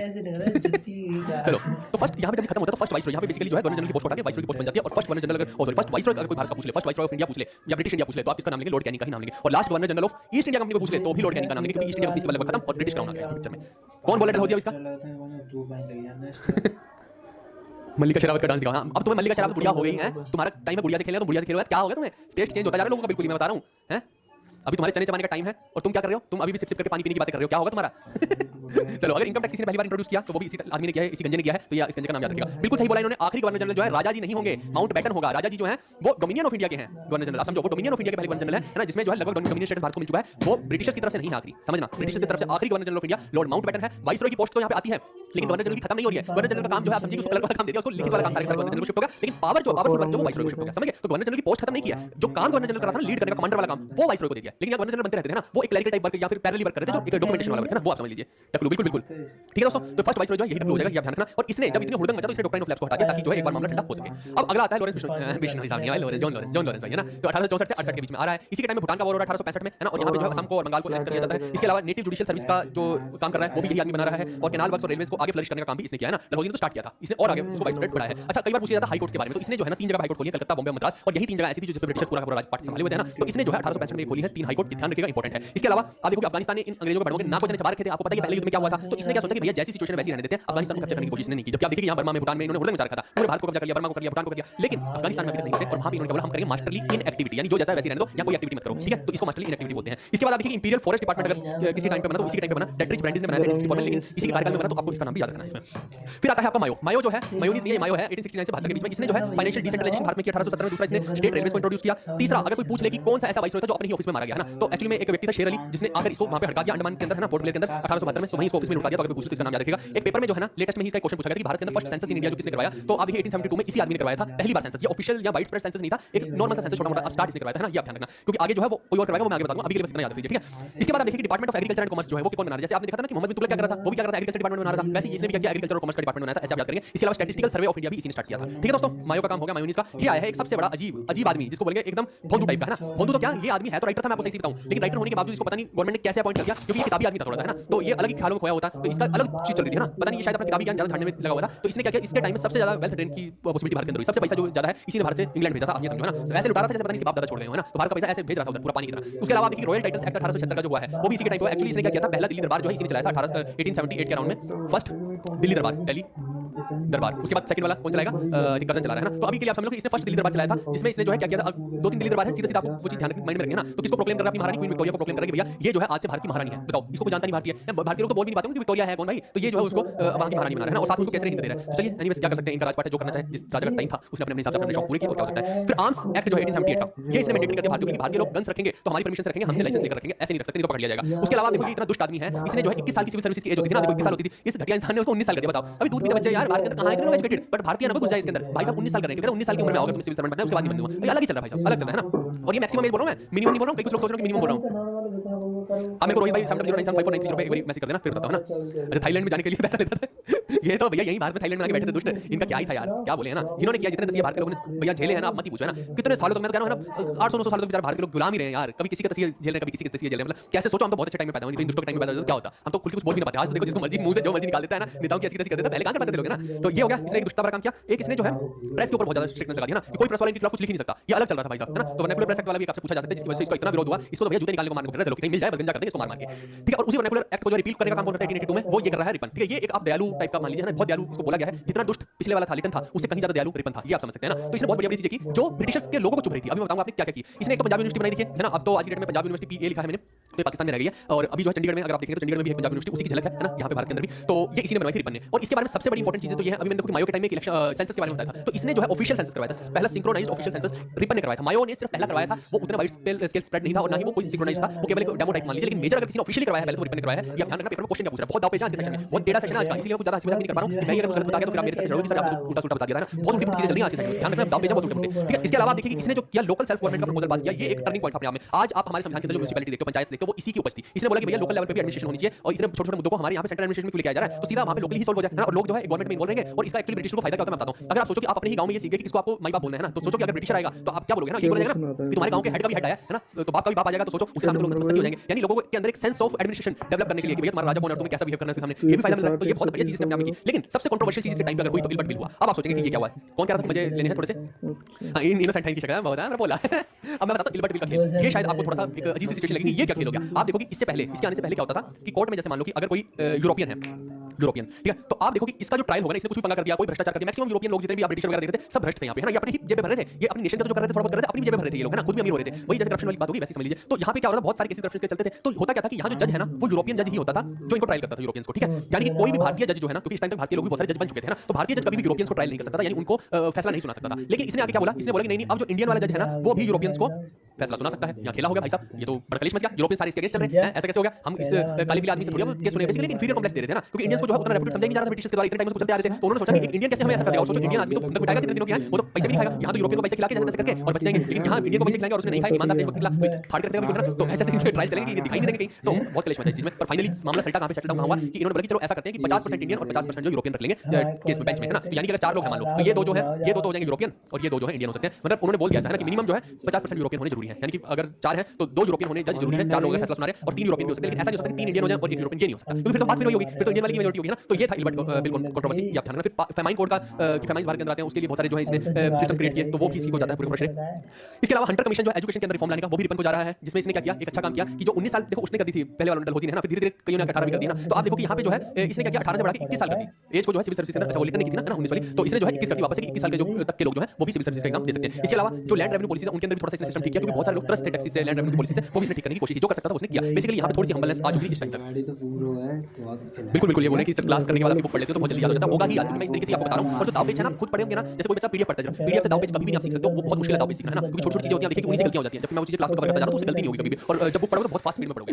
चलिए इसके अलावा देखिए लॉर्ड डफरिन आता है 1884 से 1888 के बीच में, इंडियन नेशनल कांग्रेस का फाउंडर अगर बोला जाएगा तो डफरिन के टाइम में ही, है ना। आप देखो कि जो दादा भाई नौरोजी वगैरह सब मिलकर कर रहे हैं, वो हम आईएनसी में पढ़ेंगे, लेकिन एओ ह्यूम को ले रहे हैं, तो किससे परमिशन ले रहे हैं, इसी से ले रहे हैं डफरिन से। और एओ ह्यूम को रखने का यही मतलब था कि भैया ब्रिटिशर को किसी को रखना पड़ेगा ताकि ये ना हो कि कल को कांग्रेस को ये वापस कुचल दे, है ना, फिर कहेंगे कि नहीं ये तो भारतीय की पार्टी खत्म करो। लेकिन उन्होंने क्या रखा, इंडियन नेशनल कांग्रेस के अंदर एक ब्रिटिश को रखा, जिसकी वजह से ये एक हो गया कि हाँ ये ऑर्गेनाइजेशन ब्रिटिशर्स की है ना। तो जो काम ब्रिटिशर ने हमारे साथ किया, यही जो है हमारे भारतीयों ने इनके साथ किया, कांग्रेस को बना के एक तरह से ये समझ लीजिए, जो अल्टीमेटली इनके लिए अभिशाप साबित हुई आगे चल के। फिर आप देखिए जो बंगाल टेनेसी एक्ट है 1885 को ओबीसी के टाइम में आया, और तीसरा बर्मीज वॉर जो है जिसमें पूरा का पूरा बर्मा को ही इसने एनेक्स कर लिया था, है ना, और रंगून को उसकी कैपिटल बना दिया था। ये वही रंगून है जहां पे बहादुर शाह जफर को एक्साइल किया गया था ब्रिटिश के द्वारा। ये 1886 में इसको कैपिटल बना देता है रंगून को, तो ये आप ध्यान रखिएगा, ठीक है। इसके अलावा अब आता है कर्जन। कर्जन को बंगाली लोग तो बहुत अच्छे से जानते होंगे कि जो बंगाल को पार्टीशन करने का काम किया है ना, एक तरफ पूरे मुस्लिम कर दिया, एक तरफ हिंदू कर दिया, पूरे ये पार्टीशन का काम जो कि ये सबसे पहला घटिया काम जो कर्जन ने किया था, ये आप ध्यान रखना है ना। और इसने जो Indian coinage and paper currency act भी छापा 1899 में, अगर कोई पूछ ले। और इसके अलावा इसका भी काम है कि कलकत्ता कॉर्पोरेशन एक्ट, ये इसने स्टार्ट किया। इसके अलावा देखो स्वदेशी मूवमेंट जो है ना, तो स्वदेशी मूवमेंट लाल बाल ने स्टार्ट की थी कि बॉयकॉट कर रहे थे ब्रिटिशर्स की चीजों का, कि इनकी जो चीजें हैं ये कोई भी यूज ना करे, ना ही ऑर्डर को फॉलो करे, अपनी ही भारतीय चीजें यूज करे। तो जब इनका व्यापार ही नहीं होगा भारत के अंदर तो क्या हो जाएगा ना। तो ये बहुत बेस्ट है। लेकिन आप देखिए भारतीय लोग के पास पैसे ही नहीं देते यार, मशीन के बने कपड़े अगर आएंगे तो वो मान लो कि बहुत सस्ते में, आज मान लो कि आपको 100 रुपए का स्वेटर मिले ना, और वहीं पे आप सोचो कि जो भारत का कारीगर बना रहा है वही स्वेटर 1000 रुपए का हो जाएगा, उसकी मेहनत लगी है, तो आप 1000 वाले लोगे कि 100 वाले लोगे, वही कॉमन सेंस है ना। तो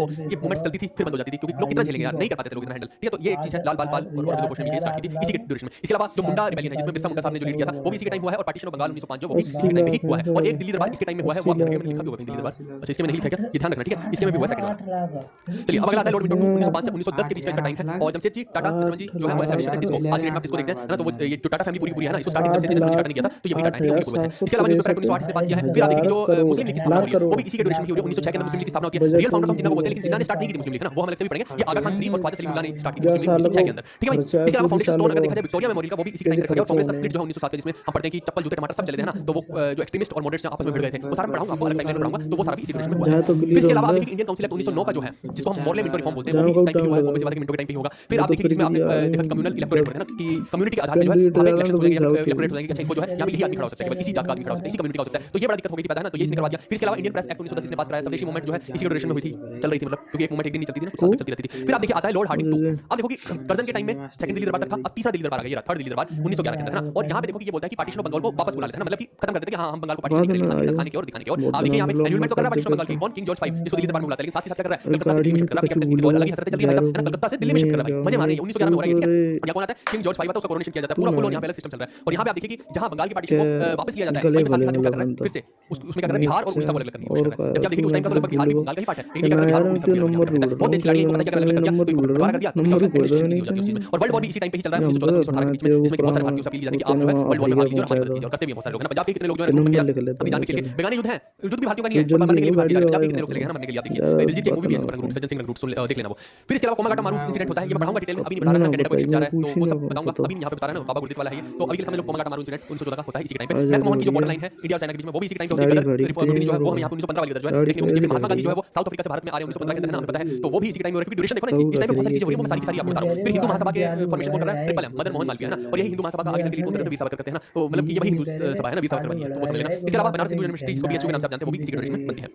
अब आता है कैंसफोर्ड का 1916 से 1921 के बीच में टाइम है। और यहाँ ये मैं इवेंट्स इसलिए बता रहा हूँ कि कोई आपको ऐसे क्रॉस क्वेश्चन करके भी पूछ सकता है, इसलिए मैं सारे इवेंट बता रहा हूं, अदरवाइज टाइमलाइन में बहुत डिटेल में डिस्कस करूंगा ये सारे, यहाँ नहीं कर सकता, है ना।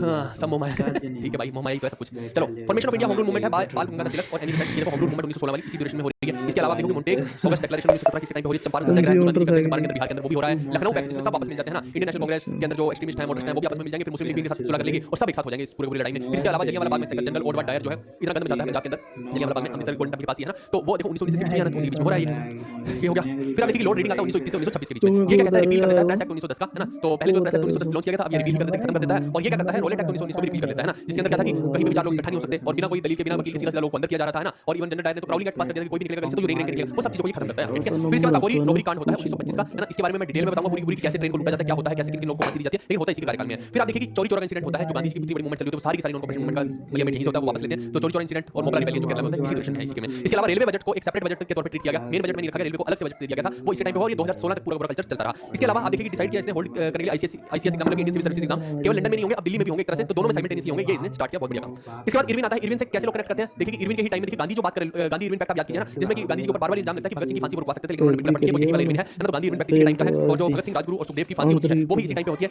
टाइमलाइन में डिटेल में पढ़ा दूंगा, अभी सिर्फ बता रहा हूं कि इस आदमी के टाइम पे ये सब चीजें चल रही हैं। इसके अलावा आप देखिए कि जो दांडी मार्च है 1930 में हो रही है, 1936 में दांडी मार्च इसी टाइम पे हो रही है। और गांधी इरविन पैक्ट में ये डिसाइड होता है कि आप जो ये पूरी दांडी मार्च करें इसको वापस ले लेंगे, ये एक मेजर चीज थी। इसके अलावा लाला लाजपत राय की डेथ जो 1928 में हो रही है वो भी इसी ड्यूरेशन में हो रही है। ऑल इंडिया यूथ कांग्रेस 1928 में बन रही है, फिर जिन्ना अपने 14 पॉइंट रखते हैं वो सारे इसी टाइम पे हो रहा है। और अगर आपको याद हो लाहौर सेशन जिसमें नेहरू जी पूर्ण स्वराज की मांग कर रहे हैं वो 1929 का सेशन याद होगा ना, तो वो भी इसी ड्यूरेशन में हो रहा है, ध्यान रखिएगा सारी चीजें। फिर धर्षाना सत्याग्रह जो 1930 का फर्स्ट राउंड टेबल कॉन्फ्रेंस, ये सारे सारे इवेंट जो इस इरविन के टाइम पे हो रहे हैं, बहुत सारे इवेंट हो रहे हैं, आप देख लीजिए, है ना। फिर आता है वेलिंगटन 1931 से 36 के बीच में, टेक सिविल इंजीनियरिंग एक बार व्हाट्सएप कर देना, है ना, एक बार व्हाट्सएप कर देना। कोमागाटा मारू एक शिप इंसिडेंट है, उसके बारे में मैं टाइमलाइन में बताऊंगा, अभी नहीं बता रहा हूं, लंबा इंसिडेंट है, समझाना पड़ेगा। लास्ट में क्वेश्चन बहुत सारे करने हैं ना, मैं फटाफट से क्वेश्चन पे आना चाह रहा हूं, तो क्वेश्चन ही खत्म हो गया फिर, ठीक है दोस्त। अगला है लॉर्ड वेलिंगटन, 1931 से 1936 का टाइम है, second round table conference Wellington के टाइम की है 1931 में। आप देखिए कि अनाउंसमेंट जो होती है कम्युनल अवार्ड की, फ्रांस से मैकडॉनल्ड जो 1932 में कम्युनल अवार्ड कर देते हैं। कम्युनल अवार्ड का मतलब मैंने बोला ना कि एक जगह पे जैसे मान लो कि मुस्लिम्स ही हैं या एक जगह पे दलित ही हैं, तो बोलेंगे कि यही लोग खड़े होंगे यहाँ पे, इस कॉन्स्टिट्यूएंसी से केवल मुस्लिम खड़े होंगे, इससे केवल सिख खड़े होंगे, इससे केवल हिंदू खड़े होंगे, ये ऐसा सिस्टम हो जाता है। इसके अलावा पूना पैक्ट होता है जब गांधी जी नर्मदा जेल में होते हैं, तो देखिए कि बी आर अम्बेडकर की और गांधी जी की बहुत बहस हो चुकी है सेकंड राउंड टेबल कॉन्फ्रेंस के अंदर, क्योंकि उसमें गांधी जी गए थे और वहां बी आर अम्बेडकर साहब अलग से अपने लिए वो मांग रहे थे, सेपरेट इलेक्टोरेट मांग रहे थे, गांधी जी भिड़ रहे थे, बहुत लड़ाई झगड़ा होता है। अल्टीमेटली मदन मोहन मालवीय के संपर्क में आकर, है ना, तो बी आर अम्बेडकर गांधी जी तो नर्मदा जेल में है, वो सेकंड राउंड टेबल कॉन्फ्रेंस में मानते नहीं, तो वापस ब्रिटिशर्स को जेल में डाल देते हैं। तो जेल में होते हैं, तो उस टाइम पे मदन मोहन मालवीय गांधी जी और अम्बेडकर साहब के बीच में एक ब्रिज क्रिएट करते हैं और एक पैक्ट साइन करते हैं, जिसको बोलते हैं पूना पैक्ट, है ना, तो ये आप ध्यान रखिएगा। इसके अलावा तीसरा राउंड टेबल कॉन्फ्रेंस 1932 का, वो भी इसी ड्यूरेशन में हो रहा है। पाकिस्तान की डिक्लेरेशन की बात, और पाकिस्तान बनाना चाहिए, इस वाली पूरी कहानी जो अहमद अली स्टार्ट करते हैं 1933 में, वो भी इसी ड्यूरेशन में है, इसी आदमी की, है ना। फिर बर्मा जो है वो भारत से सेपरेट हो जाता है 1935 में, ये भी वेलिंगटन के टाइम की बात है, और ऑल इंडिया किसान सभा बनती है वेलिंगटन के ही टाइम में। फिर आता है लिलित को 1936 से 1944 के बीच में। अब ये जो है पहले जनरल इलेक्शन भारत में करवाता है, इनके बारे में मैं लंबी कहानी बताऊंगा, जिसमें क्या है ब्रिटिशर्स भी खड़े होते हैं, लेकिन ऐसी जबरदस्ती का जगह से दिखवा रहे हैं खुद को, अदरवाइज हर जगह से ये हार जाता है। कांग्रेस यहाँ पे मेजॉरिटी में जीतती है, वही नजर आती है, ठीक है। इसके अलावा लाहौर रेजोल्यूशन 1940 का, है ना, इंडिपेंडेंट स्टेट होनी चाहिए मुस्लिम्स के लिए, इसी टाइम पे पास हो रहा है। फिर ऑल इंडिया फॉरवर्ड ब्लॉक जो सुभाष चंद्र बोस वाला, वो भी इन्हीं के टाइम का है। इसके अलावा मिस्टर चर्चिल जो है वो प्राइम मिनिस्टर बन जाते हैं इंग्लैंड में, या ध्यान रखना चर्चिल जो है प्राइम मिनिस्टर इंग्लैंड के बने इसी टाइम पे।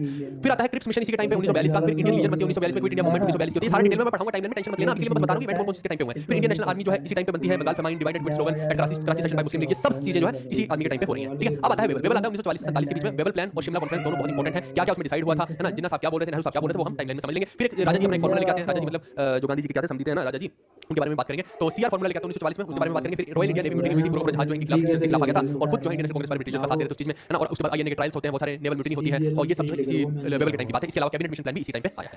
फिर आखिरी का जो आपका कह लीजिए viceroy, last viceroy of British India कह लो, या फिर first governor general of dominion of India कह लो, क्योंकि यही पहला गवर्नर जनरल बनता है डोमिनियन ऑफ इंडिया का। भारत को एक डोमिनियन स्टेटस दे दिया जाता है, एक पार्शियल आजादी कह लीजिए, या पार्शियल एडमिनिस्ट्रेशन ट्रांसफर कर दी जाती है, लेकिन कंप्लीट अभी देनी है बाकी, ठीक है। तो ये जो है लॉर्ड माउंटबेटन बनता है 1947 से 1948 के बीच में। और ब्रिटेन में उस टाइम पे कौन पीएम है, तो पीएम कौन था उस टाइम पे, क्लीमेंट एटली था। उसने तो बोल दिया था भैया कि जून के अंदर तक ठीक हो जाती है, लेकिन थोड़ा सा डिले होता गया, और अल्टीमेटली जो है वो अगस्त में पहुंची पूरी कहानी, क्योंकि ब्रिटिशर्स भी बहुत हड़बड़ाहट में थे, पैसे के पास थे नहीं, वर्ल्ड वॉर में ऑलमोस्ट काफी चीजें गवा चुके थे ये लोग, और अमेरिका बहुत ज्यादा सुपर पावर बनने के कगार पे था इस टाइम पे। तो ये कहीं ना कहीं जो है बैकफायर हो चुके थे, और ये सब अपना समेट के जो है लंदन की तरफ भागना चाह रहे थे, सीधी बात ये है। तो अल्टीमेटली बट ये चाहते थे कि किसी भी तरीके से यहाँ पे वाइंड अप करके जाएं, तो ताकि कचरा ना फैले, ठीक है। तो इन्हीं का हिस्ट्री में नाम खराब होता। तो अपॉइंटमेंट ऑफ 2 बाउंड्री कमीशंस भी यहाँ पे होते हैं। सर सिरिल रेडक्लिफ लाइन जो आप देखते हैं वो है ना, for the partition of Bengal and Punjab. तो रेडक्लिफ लाइन जो है बंगाल और पंजाब का मेन पार्टीशन हुआ, आप देखिए ना, तो पंजाब की तरफ का जो एरिया है आधा पाकिस्तान में दे दिया और आधा बंगाल भी दे दिया पाकिस्तान में, ना पता नहीं हमारे लीडर मान कैसे रहे थे इस चीज के लिए। आप सोचो कि ये पूरा भारत का मैप है, आधा पाकिस्तान इधर है, आधा पाकिस्तान इधर है, बताओ जहाज उड़ के जा रहे हैं, क्या तुम्हारी सिक्योरिटी रहेगी? तब तो हमें बांग्लादेश को आजाद करवाना पड़ा, यहाँ पे बांग्लादेश बना के उसको आजाद करवाना पड़ा, है ना। नहीं तो उस टाइम पर लड़ लेते तो वो बांग्लादेश को भी पूरे भारत में बना लेते, है ना, क्या जरूरत उसको करने की। बट एनीवेज जो भी है ये चीज हुई है इसी के टाइम में। और सी राजगोपालाचारी को मैं राजा जी बोल रहा हूँ, ये first and the last Indian governor general of India बनते हैं, है ना। तो भारत के या फिर डोमिनियन ऑफ इंडिया के फर्स्ट इंडियन कह रहा हूं मैं, first Indian governor general. Please ध्यान रखिए, ये मैं जो शब्द बोल रहा हूं ना बहुत इंपॉर्टेंट है, first and the last Indian governor general. ये तो पहला ब्रिटिश गवर्नर जनरल बन रहा है यहाँ पे, है ना, डोमिनियन ऑफ इंडिया का। लेकिन अगर first and last Indian governor general of dominion of India बोलेंगे तो सी राजगोपालाचारी, क्योंकि इसके बाद तो गवर्नर जनरल का कोई मतलब ही नहीं रह जाएगा ना, पूरी पावर भारत को ट्रांसफर हो जाएगी, तो फिर इसका कोई सेंस बैठने को नहीं मिलता है। चलिए अब मैं फटाफट से इसके हम सब क्वेश्चन करेंगे, जितने भी लोग आ जाओ। कहते हैं एडोल्फ हिटलर का ब्रदर लग रहा है भाई, मैं मजाक के मूड में इसीलिए ज्यादा नहीं हूं, सेशन बहुत लंबा है ना। अभी मेरे को 70 80 क्वेश्चन की कहानी है इसके, इसीलिए मेरा गले की बैंड बज जाएगी, समझो। इसीलिए मैं ज्यादा मौज नहीं लूट रहा, नहीं तो मैं बहुत मजे करता हूं, आपको पता है क्लास के अंदर, है ना। तो आज का सेशन हम करेंगे बस, है ना। तो ये जो है कल भी आप सेशन के साथ काम चलेगा, कल मैं क्लास नहीं लूंगा, मैं सोच रहा हूं एक ही में पूरा 2.5-3 घंटे का सेशन हो जाएगा, आप 2 दिन सेशन को आराम से मौज से देख सकते हो इससे, ठीक है। अब मैं 2 क्लासेस लूंगा, कोई सेंस नहीं बैठता, आज ही खत्म कर देता हूं, पूरी मैराथन बन जाएगी। आपको ढूंढना नहीं पड़ेगा इधर से उधर कि भैया मैं वाइसरॉय कहां से पढ़ूं, ये कहां से पढ़ूं, वो कहां से पढ़ूं, तो क्वेश्चन भी इसी में करा देता हूं, पूरी कंप्लीट मैराथन बन जाएगी, ठीक है। Who was the viceroy when the royal commission on civil services was formed in 1912 में भाई साहब हार्डिंग था। वहां से देखो ये टाइम पीरियड अगर आपको कुछ याद है तो वहां से इस चीज का नहीं भी पता ना रॉयल कमीशन का, या तो आपको इस चीज का पता, इसका नहीं पता तो सीधा टाइम पीरियड से भी आप डिटेक्ट कर सकते हो, ठीक है। उसके बाद who among the following is known as the father of civil services. आप देखो जितने भी लोग भाई साहब, आप इन आंसर्स को छोड़ दो, आप मेरे को बताओगे आज कितने क्वेश्चन आपके सही हो, क्योंकि 70 80 क्वेश्चन होने वाले हैं। तो जितने भी लोग हो आप मेरे को खुद बताएंगे कि कितने क्वेश्चन आपके सही हो कितने गलत, और आप अगर ध्यान दें तो मैंने एनटीपीसी क्वेश्चन यहां पे बोला था, रेलवे के क्वेश्चन को भी इंक्लूड कर लीजिए, तो मैंने वो भी कर लिया। कुछ भी बाहर नहीं आया, अपनी इस किताब के बाहर से कुछ भी नहीं आ रहा है, जो ये अपनी बुक्स है ना इनके बाहर कुछ भी नहीं आया। मैंने रेलवे के भी सारे देखे, सब वही क्वेश्चन है, बिल्कुल डिट्टो सेम अपनी बुक के क्वेश्चन, आप किताब खोलो ठीक है। टेक भाई तो इसका जो है चार्ल्स कॉर्नवालिस हो बिल्कुल father of civil services Cornwallis बोला जाता है, याद किया पढ़ाई आप लोगों को, है ना। तो बहुत आसान है, मैंने बोला ना कि सब कुछ कवर किया है, तो ये रेलवे का एसएससी का सब कवर, पहले मैं एनटीपीसी करवा देता हूं, फिर मैं एसएससी का करवा दूंगा, सब हो जाएगा आज के बाद। हुआ the first general of independent India. Again देखिए कि आपकी गलती हो सकती है, आप प्लीज ध्यान से पढ़ना लिखा क्या गया है, ठीक है। तो इंडिपेंडेंट इंडिया जब भारत आजाद हो गया है तो आप देखो पहले गवर्नर जनरल पूछे तो लॉर्ड माउंटबेटन आएगा, सी राजगोपालाचारी नहीं आएगा, प्लीज इस चीज को आप ध्यान रखिएगा, अदरवाइज आप गलत कर दोगे। सी राजगोपालाचारी पहले इंडियन गवर्नर जनरल है, ठीक है, फर्स्ट इंडियन गवर्नर जनरल है, ना कि पहले गवर्नर जनरल, माउंटबेटन ही रहेगा। आगे name the reform implemented in 1848 during the tenure of Lord Dalhousie. तो भाई डॉक्ट्रिन ऑफ लैप्स ने लिखा था डलहौजी, याद है, हड़प की इसी वजह से तो सारा क्लेश मचा है। आगे which of these vices of भाई रिटर्न ने किया local self, father of local self government किसको बोला जाता है, फादर किसी को तो बोला जाता है लोकल सेल्फ गवर्नमेंट का, लोकल सेल्फ गवर्नमेंट इसका मतलब क्या है, म्युनिसिपैलिटी और पंचायत। ओके हुआ था जनरल ड्यूरिंग सिपाही म्यूटिनी। भाई साहब सिपाही म्यूटिनी 1857 का रिपोर्ट पूरा एक सेशन में ले चुका हूं 1.5 घंटे का उसके ऊपर, और मैंने क्या बोला था कैनिंग था उस टाइम पे, और कैनिंग नहीं तो क्या किया पूरी पावर फिर बाद में ब्रिटिश क्राउन ट्रांसफर कर दी, याद आया, और बोला था कि एम्परर आखिरी मुगल एम्परर सिर्फ बहादुर शाह जफर का कोई नहीं बनेगा, तो कौन था वो, कैनिंग तो था। वो मैंने बोला लास्ट वाइसरॉय ऑफ इंडिया, भाई साहब Mountbatten last viceroy of India पूछा है, ठीक है। कभी भी लास्ट वाइसरॉय फर्स्ट वाइसरॉय जो लिखा हुआ ढंग से पढ़ना, किसका पूछ रहा है, वो इंडिया का पूछ रहा है, वो इंडिपेंडेंट इंडिया का पूछ रहा है, वो ईस्ट इंडिया कंपनी का पूछ रहा है, वो बंगाल का पूछ रहा है, वो भारत का पूछ रहा है, किसका पूछ रहा है, 4-5 चीजें बनती है, तो ध्यान से उत्तर देना उस चीज का। विच गवर्नर जनरल अनाउंस दी 3 जून 1947 प्लान, भाई तो ये माउंटबेटन था उस टाइम पे, यही तो करेगा भारत को सेपरेट करना, यही तो काम कर रहा है। Which of the following year August offer was introduced by Lord Linlithgow, तो लॉर्ड लिनिथ को ने 1940 में ऑगस्ट ऑफर लाया था। क्या है ऑगस्ट ऑफर, ये मैं पूरी टाइमलाइन में आपको समझा दूंगा। During whose tenure was the factory act 1881 pass, तो ये फैक्ट्री एक्ट जो है ये भी रिपन ही लेकर आया था दोस्तों। Which governor of Bengal started the government's double rule system? देखो डबल रूल सिस्टम जो है किसने स्टार्ट किया था? रॉबर्ट क्लाइव ने किया था। याद है आपको डायरची की बात मैंने बताई थी आपको, क्या बताया था मैंने आपको? डायरची का कांसेप्ट समझाया था और डुअल गवर्नमेंट का भी समझाया था। तो डायरची का मतलब ही डबल रूल है, ठीक है? डुअल गवर्नमेंट की बात नहीं कर रहा हूं मैं, डायरची की बात कर रहा हूं, दोनों में अलग है, फर्क है। जो डुअल गवर्नमेंट वाला सिस्टम तो आगे चल के हो रहा है वो स्टार्ट, ठीक है? 58 के आसपास में। पोर्टफोलियो सिस्टम कौन लेके आया भाई साहब? कैनिंग लेके आया पोर्टफोलियो। आगे which of the following acts provided the title of viceroy to the governor general of India? भाई साहब कौन से एक्ट से ऐसा हुआ है? आप मेरे को बताओ कि पावर कब ट्रांसफर हुई थी? 1858 में जब कैनिंग था, कैनिंग ने क्या किया? कैनिंग ने सारी की सारी पावर किसको ट्रांसफर की? ब्रिटिश क्राउन को। तो यहीं पे तो सारे का सारा वो पोस्ट पहले गवर्नर जनरल होती थी, गवर्नर जनरल। अब कौन सी बन गई वो? वाइसरॉय। तो ये हो गया, ठीक है? समझ आ रहा है आप लोगों को? बहुत बढ़िया है, वाइपन ट्रेनिंग वर्ल्ड पिंकी रोहित बहुत शानदार बच्चे, बढ़िया दे रहे हैं उत्तर, है ना? फटाफट शेयर कर दो, जितने भी लोग लाइक और शेयर ताबड़तोड़ तरीके से करो, इतना कर दिया करो सपोर्ट भाई। Through an act pass in which year was the post of Indian governor general removed and new post of viceroy, ये तो सेम ही बात हो गई है ना, 1858 का हो गया। व्हिच ऑफ अच्छा एम्प्रेस ऑफ इंडिया कब बनती है? वो लिटन के टाइम में बनती है ना? मैं एक क्वेश्चन पूछता हूं आपसे कि एम्प्रेस ऑफ इंडिया ब्रिटेन की महारानी कब बनती है? वो लिटन के टाइम की है। अब याद कीजिए लिटन ने फर्स्ट दिल्ली दरबार में, फर्स्ट दिल्ली दरबार में यही कहा था, ठीक है? लगभग 1878 के आसपास की बात है। Which of the following act pass under the governor Hastings was also called the half loaf system? तो ये तो भाई पिट्स इंडिया एक्ट है, ये आप ध्यान रखना, पिट्स इंडिया एक्ट आपसे पूछा जा सकता है ना? तो ये सारे का सारा एक्चुअली वही है कि बेसिकली एडमिनिस्ट्रेशन जो है ब्रिटिशर्स के हाथ में दी जाती है। उससे पहले जो है वो डिवाइड कर रखा था ना कि निजामत वाला जो है इस तरीके से था ना, निजामत और दीवानी राइट्स। लेकिन यहाँ पे इन्होंने क्या कर दिया, पिट्स इंडिया में सारा अंग्रेजों को ही पूरी एडमिनिस्ट्रेशन ट्रांसफर हो गई। Who asked the James Rennell to prepare map of Hindustan? Robert Clive, ठीक है? Who among the following was the viceroy of India during the announcement of the partition of Bengal in 1905? तो ये तो 1905 का कर्जन की partition करवाई थी, और सेकंड जो दिल्ली दरबार है वो भी कर्जन की बंगाल है। Under which of the following act was Warren Hastings appointed as the governor general of Bengal? तो भाई गवर्नर जनरल ऑफ बंगाल जो बनता है वो रेगुलेटिंग एक्ट 1773 के तहत बनता है। सीधी सी बात है ना, ये बंगाल की बात हो रही है भाई साहब, ध्यान देना इस चीज का, क्योंकि गवर्नर होता तो रॉबर्ट क्लाइव है ना, लेकिन गवर्नर जनरल है तो बंगाल का गवर्नर वॉरेन हेस्टिंग्स पहली बार बनता है, रेगुलेटिंग एक्ट 1773 के तहत बनता है। Who was the viceroy of India when the Indian arms act 1878 was passed? तो भाई लिटन ने किया था, इस बड़वे ने किया था, याद नहीं? मैंने कितनी सारी चीजें, वर्नाकुलर प्रेस एक्ट हो गया, आर्म्स एक्ट हो गया, फर्स्ट दिल्ली दरबार हो गया, एम्प्रेस ऑफ इंडिया जिसने बना दी विक्टोरिया, ये सब काम कौन रिलेटेड कर रहा है भाई साहब? और फॉरवर्ड पॉलिसी का भी काम यही कर रहा है। फॉरवर्ड पॉलिसी कहां पे? अफगानिस्तान में, और अफगानिस्तान को फतेह करने का काम कर रहा है, ठीक है? In which year was the, अब ये देखो एसएससी के कुछ क्वेश्चन मैंने पहले रेलवे के बता दिए, जितने भी क्वेश्चन थे, अब मैं एसएससी के क्वेश्चन भी बता देता हूं। कुछ बच्चे स्टेनोग्राफर वाले भी बोलते हैं कि हम हमें भी पढ़ा दो सर, तो सारे ही इंक्लूड कर लिए लगभग। In which year did the government of India act pass a law according to which the converted into Christianity got the right to their ancestral property? भाई क्या मैंने ये चीज आपको नहीं बताई थी कि ब्रिटिशर्स ने एक चीज स्टार्ट कर दी थी कि जो एंसेस्ट्रल प्रॉपर्टी है ना, कि अगर कोई मान लो हिंदू है वो क्रिश्चियन में कन्वर्ट हो गया तो वो तब भी अपनी जो एंसेस्ट्रल प्रॉपर्टी है, अपने बाप दादा की प्रॉपर्टी को क्लेम कर सकता है ना? तो लोगों को क्या लगा था इससे कि ये जो है भारत के अंदर क्रिश्चियनिटी को फैलाने की कोशिश करें। आप याद कीजिए ये वाली चीज मैंने आपको बताई भी थी, ठीक है? तो ये ऑलरेडी मैं पढ़ा के आया हूं। Which of the following was not included in the पिट्स India act of 1784? तो ये मैंने किताब में सारा डाल दिया, ठीक है? इसमें लिखा all the dates of East India company were taken over by the British government of India, ये नहीं है, ये गलत है, इसमें तो नॉट ही पूछा हुआ है, ठीक है? अदरवाइज कि मद्रास एंड बॉम्बे प्रेसिडेंसी को बंगाल प्रेसिडेंसी के अंडर ही कर दिया पिट्स इंडिया एक्ट में, है ना? तीन प्रेसिडेंसी थी मेन, वो मैंने आपको बताई थी, बंगाल हो गया, बॉम्बे हो गया, मद्रास हो गया, तो सारी को कौन चलाएगा? कलकत्ता वाले चलाएंगे। यही तो कारण था कि मराठा एम्पायर में देखिए कि जब युद्ध हुआ था तो वो रघुबा को जो कौन शरण दिए थे, ये वाले दिए थे, लेकिन ये वाले मना कर रहे थे, मैंने बताया था ना, क्योंकि वो मेजर हो गए, वो हेड थे, है ना? और इसके अलावा ये सब पढ़ लेने के बाद पॉइंट्स पढ़ लेना, इससे पता लग जाएगा कि कौन-कौन से पॉइंट उनमें है। चलो अभी आगे बढ़ते हैं। पिट्स India act was pass in which of the following year? तो ये तो भाई 1784 का हो गया, एक 1784 का पिट्स इंडिया एक्ट, एक रेगुलेटिंग एक्ट 1773 का, बहुत इंपॉर्टेंट, ध्यान रखिएगा। In which year with what am was the Simon commission appointed? तो साइमन कमीशन तो भाई साहब 1927 में, है ना, भारत के अंदर आया, भारत की कॉन्स्टिट्यूशन के लिए वाइटमैन कमीशन, तभी तो लाला लाजपत राय की डेथ होती है ना, ये सब वही कारण बन रहे हैं, पढ़ेंगे हम डिटेल में, पढ़ेंगे टाइमलाइन में। Who among the following social reformer wrote Brahmo covenant which was statement of creed of Brahmo Samaj? तो ये कौन लिख सकते हैं भाई साहब? एक minute, among the following social reformer wrote Brahmo covenant, ये एक बार आप मेरे को बताइए, है ना? इसका ब्रह्मो समाज से तो वैसे राजा राम मोहन रॉय है ना, लेकिन ये किताब लिखने वाला है, ये मेरे को भी थोड़ा सा कंफ्यूजन क्रिएट हो रहा है ना। इस क्वेश्चन का एक बार आप लोग बताइए मेरे को, जितने भी लोग हैं, 5 नंबर क्वेश्चन का प्लीज बताइए, है ना? Who among the following formed an organization to support the widow marriage act in Madras presidency? तो भाई साहब ये तो विडो मैरिज वाला जो है आपका ईश्वर चंद्र विद्यासागर है ना? एक मिनट, ये मद्रास प्रेसिडेंसी में पूछ रहा है क्या? चलो ये इसमें नहीं होगा, ये फिर यही होगा, ठीक है? ये मद्रास प्रेसिडेंसी में पूछ रहा है, वो ईश्वर चंद्र विद्यासागर अलग हो जाएगा। बताया क्या उसका किसी ने? जो मैंने पूछा 5 का बताओ ना जल्दी से। Home rule league movement of Bal Gangadhar Tilak had its base across Karnataka and Maharashtra but excluding which of the following? तो ये जो है होम रूल बॉम्बे को एक्सक्लूड करके, ये सब पढ़ाऊंगा एक्चुअली मैं, इसलिए मैं फटाफट से चलता जा रहा हूं, जो काम कीजिए वो बताऊंगा, है ना? इन 1836 dash became the governor general of India, ठीक है? ऑकलैंड हो जाएगा, वॉरेन हेस्टिंग्स लाइफ तो बहुत पहले का है, कर्जन 1905 के आसपास का है, ये सब नहीं हो सकता है ना? तो ये हो जाएगा, ऑकलैंड हो जाएगा, और होना भी चाहिए है क्योंकि ऑकलैंड ही जो है ट्रिपरेट वो भी कर रहा है, ट्रीटी भी कर रहा है ना, तो यही हो जाएगा।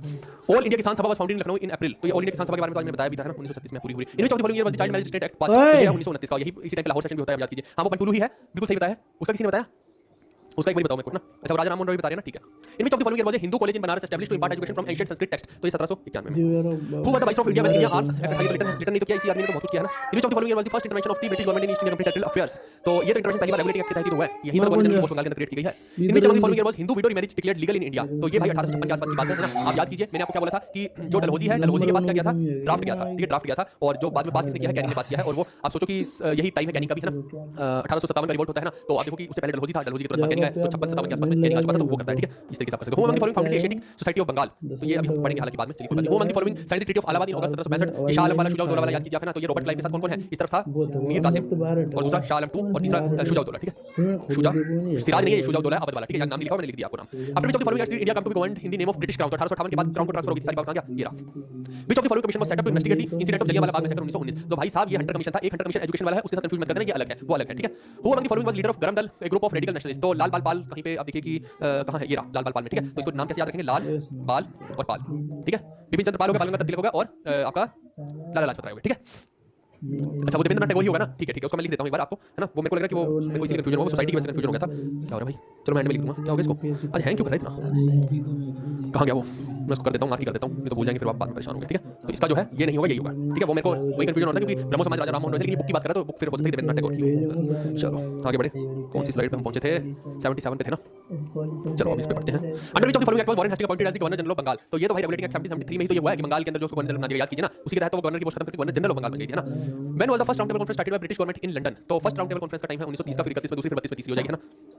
चलिए, with which of the following organization was Henry Louis Vivian Derozio, a teacher of Hindu college Calcutta associated. तो ये जो है यंग बंगाल मूवमेंट होगा। इसके बाद who was the following launched the home rule league in September 1916 at Madras. तो ये है एनी बेसेंट और एक होम रूल लीग जो है वो आपका बाल गंगाधर तिलक भी लॉन्च करते हैं, तो दोनों में आप कंफ्यूज मत कर देना, है ना। एक बाल गंगाधर तिलक वाली भी है, गंगाधर तिलक वाली भी है, तो दोनों में कंफ्यूजन मत करना, है ना। ये 1916 में ही है दोनों, है ना। एक आप समझ लीजिए कि एक बंदा जैसे अप्रैल के आसपास करे, एक सितंबर के आसपास, तो ये सितंबर के आसपास अप्रैल के आसपास करे, ऐसे समझ लो। वो was following vice of India during the announcement of partition of Bengal 1905। तो करजन था भाई, इसी दुष्ट की वजह से तो बंगाल पार्टीशन हुआ है। Who appointed the Hunter commission for educational reforms in 1882। तो भाई ये रिबन ने किया था, आप ध्यान दीजिए। एक हंटर कमीशन कौन से वाला है, जलियांवाला बाग कांड वाला है ना। वो अलग है कि जलियांवाला बाग कांड में क्या हुआ, उसके लिए एक हंटर कमीशन अपॉइंट किया गया जिसमें जनरल डायर को छोड़ भी दिया गया था, है ना। उल्टा उसको उपाधियां दी जा रही है वहां पे, तभी तो क्या कहते हैं उधम सिंह को जाके वहां पे मारना पड़ा उसको, है ना, कि भैया जिसने इतना बड़ा क्राइम किया उसको आप कुछ नहीं कह रहे हो, छोड़ रहे हो, ऊपर से उपाधियां दे रहे हो उसको, इसकी ऐसी तैसी, है ना। और ये हंटर कमीशन अलग है, एजुकेशन रिफॉर्म्स के लिए है, तो आप ध्यान रखिए, ये रिबन वाला है। Forward block was founded in 1939 to 40 by which of the following leader. तो ये आपका जो राज बिहारी बोस हो जाएंगे, है ना। आगे चल के सुभाष चंद्र बोस इसमें अपना योगदान देते हैं। Who published the logistical equation model of population growth in 1838। तो ये पियरे फ्रैंकोइस फॉरवर्ड्स है, इसको याद कर लो बस। Who asked the James Rennell to prepare map of Hindustan. तो ये तो हो गया ना, ठीक लाइव ने किया था, मैंने बता दिया आपको। विच of the following act was passed under Warren Hastings was also called half लोक सिस्टम। ये रिपीट हो रहे हैं क्वेश्चन, ये रिपीट हुआ है क्वेश्चन, है ना। When was the all India trade union Congress AITUC established. हमारी किताब खोल के देख लेना, आपको पूरा पता लग जाएगा एआईटीयूसी क्या है ना। और बाल गंगाधर तिलक हो गया, आपके लाल बाल पाल, तीनों जो है इसके अंदर बहुत ज्यादा इन्वॉल्व थे, ठीक है। बिल्कुल सही बात है, आप जो बता रहे हैं बिल्कुल सही है। Under which of the following acts the board of control was established in England to control and supervise the administration of British India. तो ये ब्रिटिश पिट्स इंडिया एक्ट हो जाएगा ना। Who is called the father of local government. तो ये तो सोचने की बात ही नहीं, रिपन हो गया ना। Who among the following device system subsidy allies. मैं सोच रहा था कि क्वेश्चन क्यों नहीं आया इतनी देर से, वेरी इजीली है भाई, सब्सिडी एलाइज का याद कीजिए, मैंने क्या बोला था। अगर पेपर में सवाल आएगा तो ये आएगा। ये मैं पहली बार क्वेश्चन देख रहा हूं सारे, मैंने देखे नहीं है, ये टीम वालों ने लगाए, मैं साफ आपको बोलूंगा, है ना। तो मैंने भाई मेरे को पता है कि क्या चीजें आ सकती है, मैं अपने लॉजिक के हिसाब से आपको बताता हूं। फिर permanent settlement system came into operation in which of the following years. तो 1793 में आया था रेगुलेटिंग एक्ट वाले ईयर में, और ये मैंने परमानेंट सेटलमेंट सिस्टम शायद आपको बता दिया था, लेकिन ये नहीं बताया था कि कब आया था, तो ये आप ध्यान रख लेना, ठीक है। मैच करना है फाउंडर्स को, तो यहां पे आप देखिए कि ये आपका हो जाएगा एशियाटिक सोसाइटी ऑफ बंगाल, है ना। तो ये सर विलियम जोन्स हो गया, ये तो मैंने आज ही बताया आप लोगों को अगर याद हो तो। फिर इसके बाद आप देखो कि इसका फोर्ट विलियम वाला वेलेस्ली का हो जाएगा, ठीक है। और संस्कृत कॉलेज ऑफ बनारस, ये जोनाथन डंकन, ये तो आज ही मैंने बताया, जोनाथन डंकन आपको मैंने बताया था अगर याद हो तो, ठीक है। फिर एक ही बचता कलकत्ता मद्रास वाला, ये वॉरेन हेस्टिंग्स हो गया, ठीक है चलो। दरोगा सिस्टम इन 1792, ये किसने इंट्रोड्यूस किया था, तो कॉर्नवालिस ने किया था। कॉर्नवालिस कोड ये लेके आया, पुलिस थाना दरोगा सिस्टम, ये सारा वही तो है, बताया नहीं था आपको। Which act was passed by British parliament in year 1793 east India company. तो ये तो रेगुलेटिंग एक्ट तो था भाई। वुड्स डिस्पैच 1854 का आया था एजुकेशन के अंदर, ये कौन लेके आया था, एजुकेशन कौन लेके आया, नहीं पूछा, सीधा पूछा किसके लिए, तो एजुकेशन है ना। इसके टाइम में आया है, तो डलहौजी के टाइम में आया है, डलहौजी के टाइम में है, ठीक है। Where was the Hindu college established in year 1791। तो ये हुआ आपका बनारस में। ड्रेन ऑफ वेल्थ थ्योरी, ये मैं जो पूरा पढ़ाऊंगा आपको, तो ड्रेन ऑफ वेल्थ थ्योरी के बारे में पूरा बताऊंगा, डोंट वरी अबाउट इट। उन्होंने किताब लिखी है ब्रिटिश अनब्रिटिश रूल, है ना, कुछ ऐसे करके, तो उसमें लिखा है उन्होंने। Who was the viceroy of India when Mahatma Gandhi started Dandi march. तो भाई साहब ये इरविन के टाइम की बातें हैं, ये रहा इरविन, ठीक है। गांधी इरविन पैक्ट, भगत सिंह की फांसी, ये सब इसी टाइम की बातें आप याद कीजिए। आज ही मैंने पूरा कोरिलेट करके आप लोगों को बताया था। और सेकंड राउंड टेबल कॉन्फ्रेंस के लिए इरविन बना लेता है, वहां जाता है तो पता लगता है वेलिंगटन बैठा है ना। Which of the following act gave the government enormous power to repress political activities and allow detention of political prisoners without trial for 2 years. तो रॉलेट एक्ट आया था ना, बिना दलील बिना वकील वाला, ये वही तो है। Which governor general of British India help Raja Rammohan Roy. तो सती प्रथा खत्म करने के लिए भाई साहब बेंटिक ने हेल्प की थी, कहां गया बेंटिक, कहां है, ये रहा, सोचना ही नहीं है, 1829 में, ठीक है। कब हुआ था, 1829 में। सीधा आपको ऐसे याद होना चाहिए जैसे मेरे को भी दिमाग में है ना, सब चीजें आपको भी ऐसी होनी चाहिए। Which of the following places related to Gandhi satyagraha of the year 1917। तो चंपारण में हुआ है, बिहार के अंदर भाई साहब, ठीक है। सबसे पहले गांधी जी ने यही तो किया है आकर, फर्स्ट सत्याग्रह का। In which year was Gandhi Irwin pact signed. तो ये तो 1931 में होगा, है ना, ये रहा, ठीक है। राउंड टेबल कॉन्फ्रेंस जस्ट पहले, सेकंड राउंड टेबल कॉन्फ्रेंस पहले। डॉक्ट्राइन ऑफ लैप्स जो किसने स्टार्ट की, तो डलहौजी ने की भाई, हड़प की नीति, इसमें सोचने क्या है। Non cooperation movement called off after चोरी और इंसिडेंट होगा, है क्या चोरी, ये रहा, बताया था ना, चोरी और इंसिडेंट हो जाता है, उसके बाद गांधी वापस बुलाते हैं, मैं बताऊंगा डिटेल में पूरा इंसिडेंट, अभी तो बस याद रखो आप। Which commission drew the boundary line between India and Pakistan. तो ये तो भाई डायरेक्टली बाउंड्री लाइन कमीशन बनाया गया ना, जिसमें कि एक लाइन इस तरफ पंजाब वाली साइड होगी, एक तरफ जो है बंगाल वाली साइड हो गई थी। बंगाल और पंजाब का डिवीजन किया है। आईएनए के बारे में पूछा हूं, following primary and integral part of Indian national army. तो ये सुभाष चंद्र बोस है ना भाई साहब, आईएनए के साथ, ये तो पूरी के ऊपर बाद में ट्रायल भी चलाए जाते हैं। Which British colonel is remembered as butcher of Amritsar for his role in Jallianwala Bagh massacre. तो ये जो है डायर है ना, जनरल ऑर्डर डायर कह लीजिए, या इसको रीजनल डायर भी बोल देते हैं, ध्यान रखना। Which act oppose Mahatma Gandhi 1919 was direct attack on the civil liberty and democratic rights of Indian people. तो ये रॉलेट एक्ट देखो, 1919 में रॉलेट एक्ट बिना वकील बिना दलील आया था, जिसमें गांधी जी ने इसको अपोज किया था, फिर आगे नॉन कॉपरेशन मूवमेंट चलती है, फिर वो जो है आगे चोरी और इंसिडेंट के बाद वो भी वापस हो जाती है, तो ये वही टाइम है, ठीक है। Which governor general of India issued the famous regulation act in 1829 which declared the practice of sati illegal. तो ये तो भाई बैटिक है, इसमें सोचने की क्या बात है, राजा राममोहन राय उसी के पास हो गए थे। Warren Hastings became the governor of Bengal from governor of Bengal after passing which of the following act. तो ये तो रेगुलेटिंग एक्ट 1773 के बाद ही तो भाई मैंने बार-बार बोला, रेगुलेटिंग एक्ट, पिट्स इंडिया एक्ट, 1858 का एक्ट, ये मेन है, 3-4 एक्ट, इनके बारे में याद रखो, इसी के तुरंत बाद ही तो हुआ है सारा का सारा। British government passed a law in year 1856, it was meant for which of the following social reform. तो भाई विडो मैरिज एक्ट याद कीजिए, कैनिंग का टाइम है, सन 57 की लड़ाई याद करो, कैनिंग था, है ना, डलहौजी के जस्ट बाद कैनिंग आ रहा है, याद कीजिए, मैंने बोला था window marriage act, Ishwar Chandra Vidyasagar इससे रिलेटेड है, याद होगा कि नहीं होगा, बहुत बढ़िया बहुत बढ़िया। अच्छा सुपर चैट का ऑप्शन नहीं आ रहा अभी, सुपर चैट का ये पुराने वाले चैनल में आता है, इसमें कोई ऑप्शन नहीं, मैंने ना तो कोई मोनेटाइजेशन ऑन है ना, सब है अपने पास, ना सुपर चैट ऑन, कुछ नहीं कर रखा इसमें मैंने, है ना। मैंने सोचा प्योर पढ़ाई के लिए रहने देता हूं इसको, कोई दिक्कत नहीं है, कोई सुपर चैट तुम हमारी सपोर्ट कर रहे हो ना, बस यही सुपर चैट हमारे लिए, मेरे को 1 रुपए का रत्ती भर भी वो नहीं, मेरे को पैसा चाहिए तुमसे, कोई दिक्कत नहीं यार, है ना। जिसको लेना वो पेड वैसे ही आ जाएगा, उसमें क्या दिक्कत है, अपना खर्चा चल जाएगा बस उसी। Proclamation of which act of king of England in 1773 paved the way for the establishment of supreme court at Calcutta. तो भाई ये तो मैं आज आपको बता के आया, रेगुलेटिंग एक्ट 1773 का, उसके बाद ही तो आप देखिए कि हेस्टिंग आता है और सुप्रीम कोर्ट भी बनाता है कलकत्ता में, और हेस्टिंग खुद करप्ट आदमी था, मैं बता दूं आपको एक नंबर का, ठीक है। अच्छा in which year was the Marris college of music established in India. तो ये 1926 में होता है। फिर इसके बाद which of the following governor general of British India was in the favour of free press and repealed the press regulation act of 1823। तो ये मेटकाफ करता है भाई, है ना। लिटन ने तो उल्टा बहुत ज्यादा दुखी किया था, लिटन का तो मत ही पूछो। In which year did the annexation of Awadh by Lord Dalhousie take place? तो ये 1856 में हुआ था। 1856 में डलहौजी के बाद कौन बनता है? रिपर बनता है। तो 56 में ही सॉरी कैनिंग बनता है। तो 56 में कैनिंग भी आ जाता है, ठीक है। और किसने बोला था कि ये एप्पल पाई की तरह है या अंगूर की तरह है एप्पल पाई, जो ब्रिटिश के मुंह में आके गिरेगा, है ना, ब्रिटिश माउथ में आके गिरेगा, ये इसी ने बोला है, ठीक है, डलहौजी ने, कि अवध तो एक अंगूर की तरह है या एप्पल पाई की तरह है, एक फ्रूट की तरह जो ब्रिटिश के मुंह में आके गिरेगा, यानी उस पर कब्जा करना आसान है। In which among the following act was Delhi declared the capital of British India in place of Calcutta? तो आप याद कीजिए, है ना, मॉर्ले मिंटो एक्ट 1909 के तहत ऐसा हुआ है, ठीक है। फिर आगे, In which of the following was widely considered as the heaven-born service for India during the British rule? तो यह इंडियन सर्विसेज, सिविल सर्विसेज और ICS। Under the Charter Act of 1833, the British India, the East India Company's monopoly on trade with which of the following country was abolished? तो ये जो है China के साथ, ठीक है।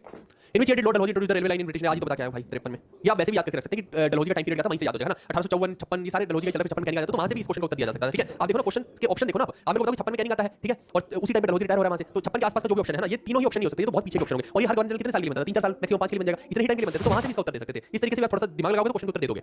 In which of the following year gave the British India government the authority to arrest anyone without a trial? तो बिना दलील बिना अपील वाला रोलेट एक्ट है भाई 1919 का। The Prevention of Seditious Meeting Act was passed in dash by colonial government, तो 1907 का। ये सारा का सारा चीज मैंने अपनी किताब में मेंशन कर रखा है, आप जाइए वहां पे सब दिख जाएगा आपको, ठीक है। आपको लिखने की जरूरत नहीं है, किताब में सब कुछ है। By the Act of Dash, the Governor General of Council was given the power to legislate for the whole of the British territory in India। तो ये चार्टर एक्ट 1833 में जो है ऐसा किया गया था कि गवर्नर जनरल को पूरे इंडिया को ही संभालने की परमिशन एक तरह से दे दी गई थी, ये है, ठीक है। ये हो गया। उसके बाद in context of British rule in India, who among the following governor general created professional cadre for company servant making provision for them to generous salaries? तो ये कॉर्नवालिस है, ठीक है, कॉर्नवालिस कोड से याद रख सकते हैं। Who among the following was the viceroy of British India when the Shimla conference was held in 1945? तो भाई वेवल प्लान, आपको Wavell plan, Shimla conference, Wavell योजना मैंने बताया ना, तो वही है, ये वहां से आप याद रखिए। Who among the following act abolished the east India companies monopoly of trade with China? तो ये तो मैंने बता दिया ना, चार्टर एक्ट ऑफ 1833 में जो चाइना के साथ मोनोपोली हमारी खत्म हो जाती है ट्रेड की, ऑलरेडी मैं बता चुका हूं। फिर Sanskrit college at Banaras was founded by Jonathan Duncan, 10 बार बता दिया जोनाथन डंकन भाई ये। In context of British rule in India, among the following became the first governor general after the post of governor was elevated to governor general of Bengal? तो ये Warren Hasting बनता है भाई, रेगुलेटिंग एक्ट 1773, रेगुलेटिंग एक्ट 1773, जिसमें जो Hasting बन जाता है गवर्नर जनरल ऑफ बंगाल, भाई तो ये। Which of the following acts provided the title of viceroy to the governor? 1858 का है भाई, सीधा बिना पढ़े उत्तर मार्क करूंगा इसका तो।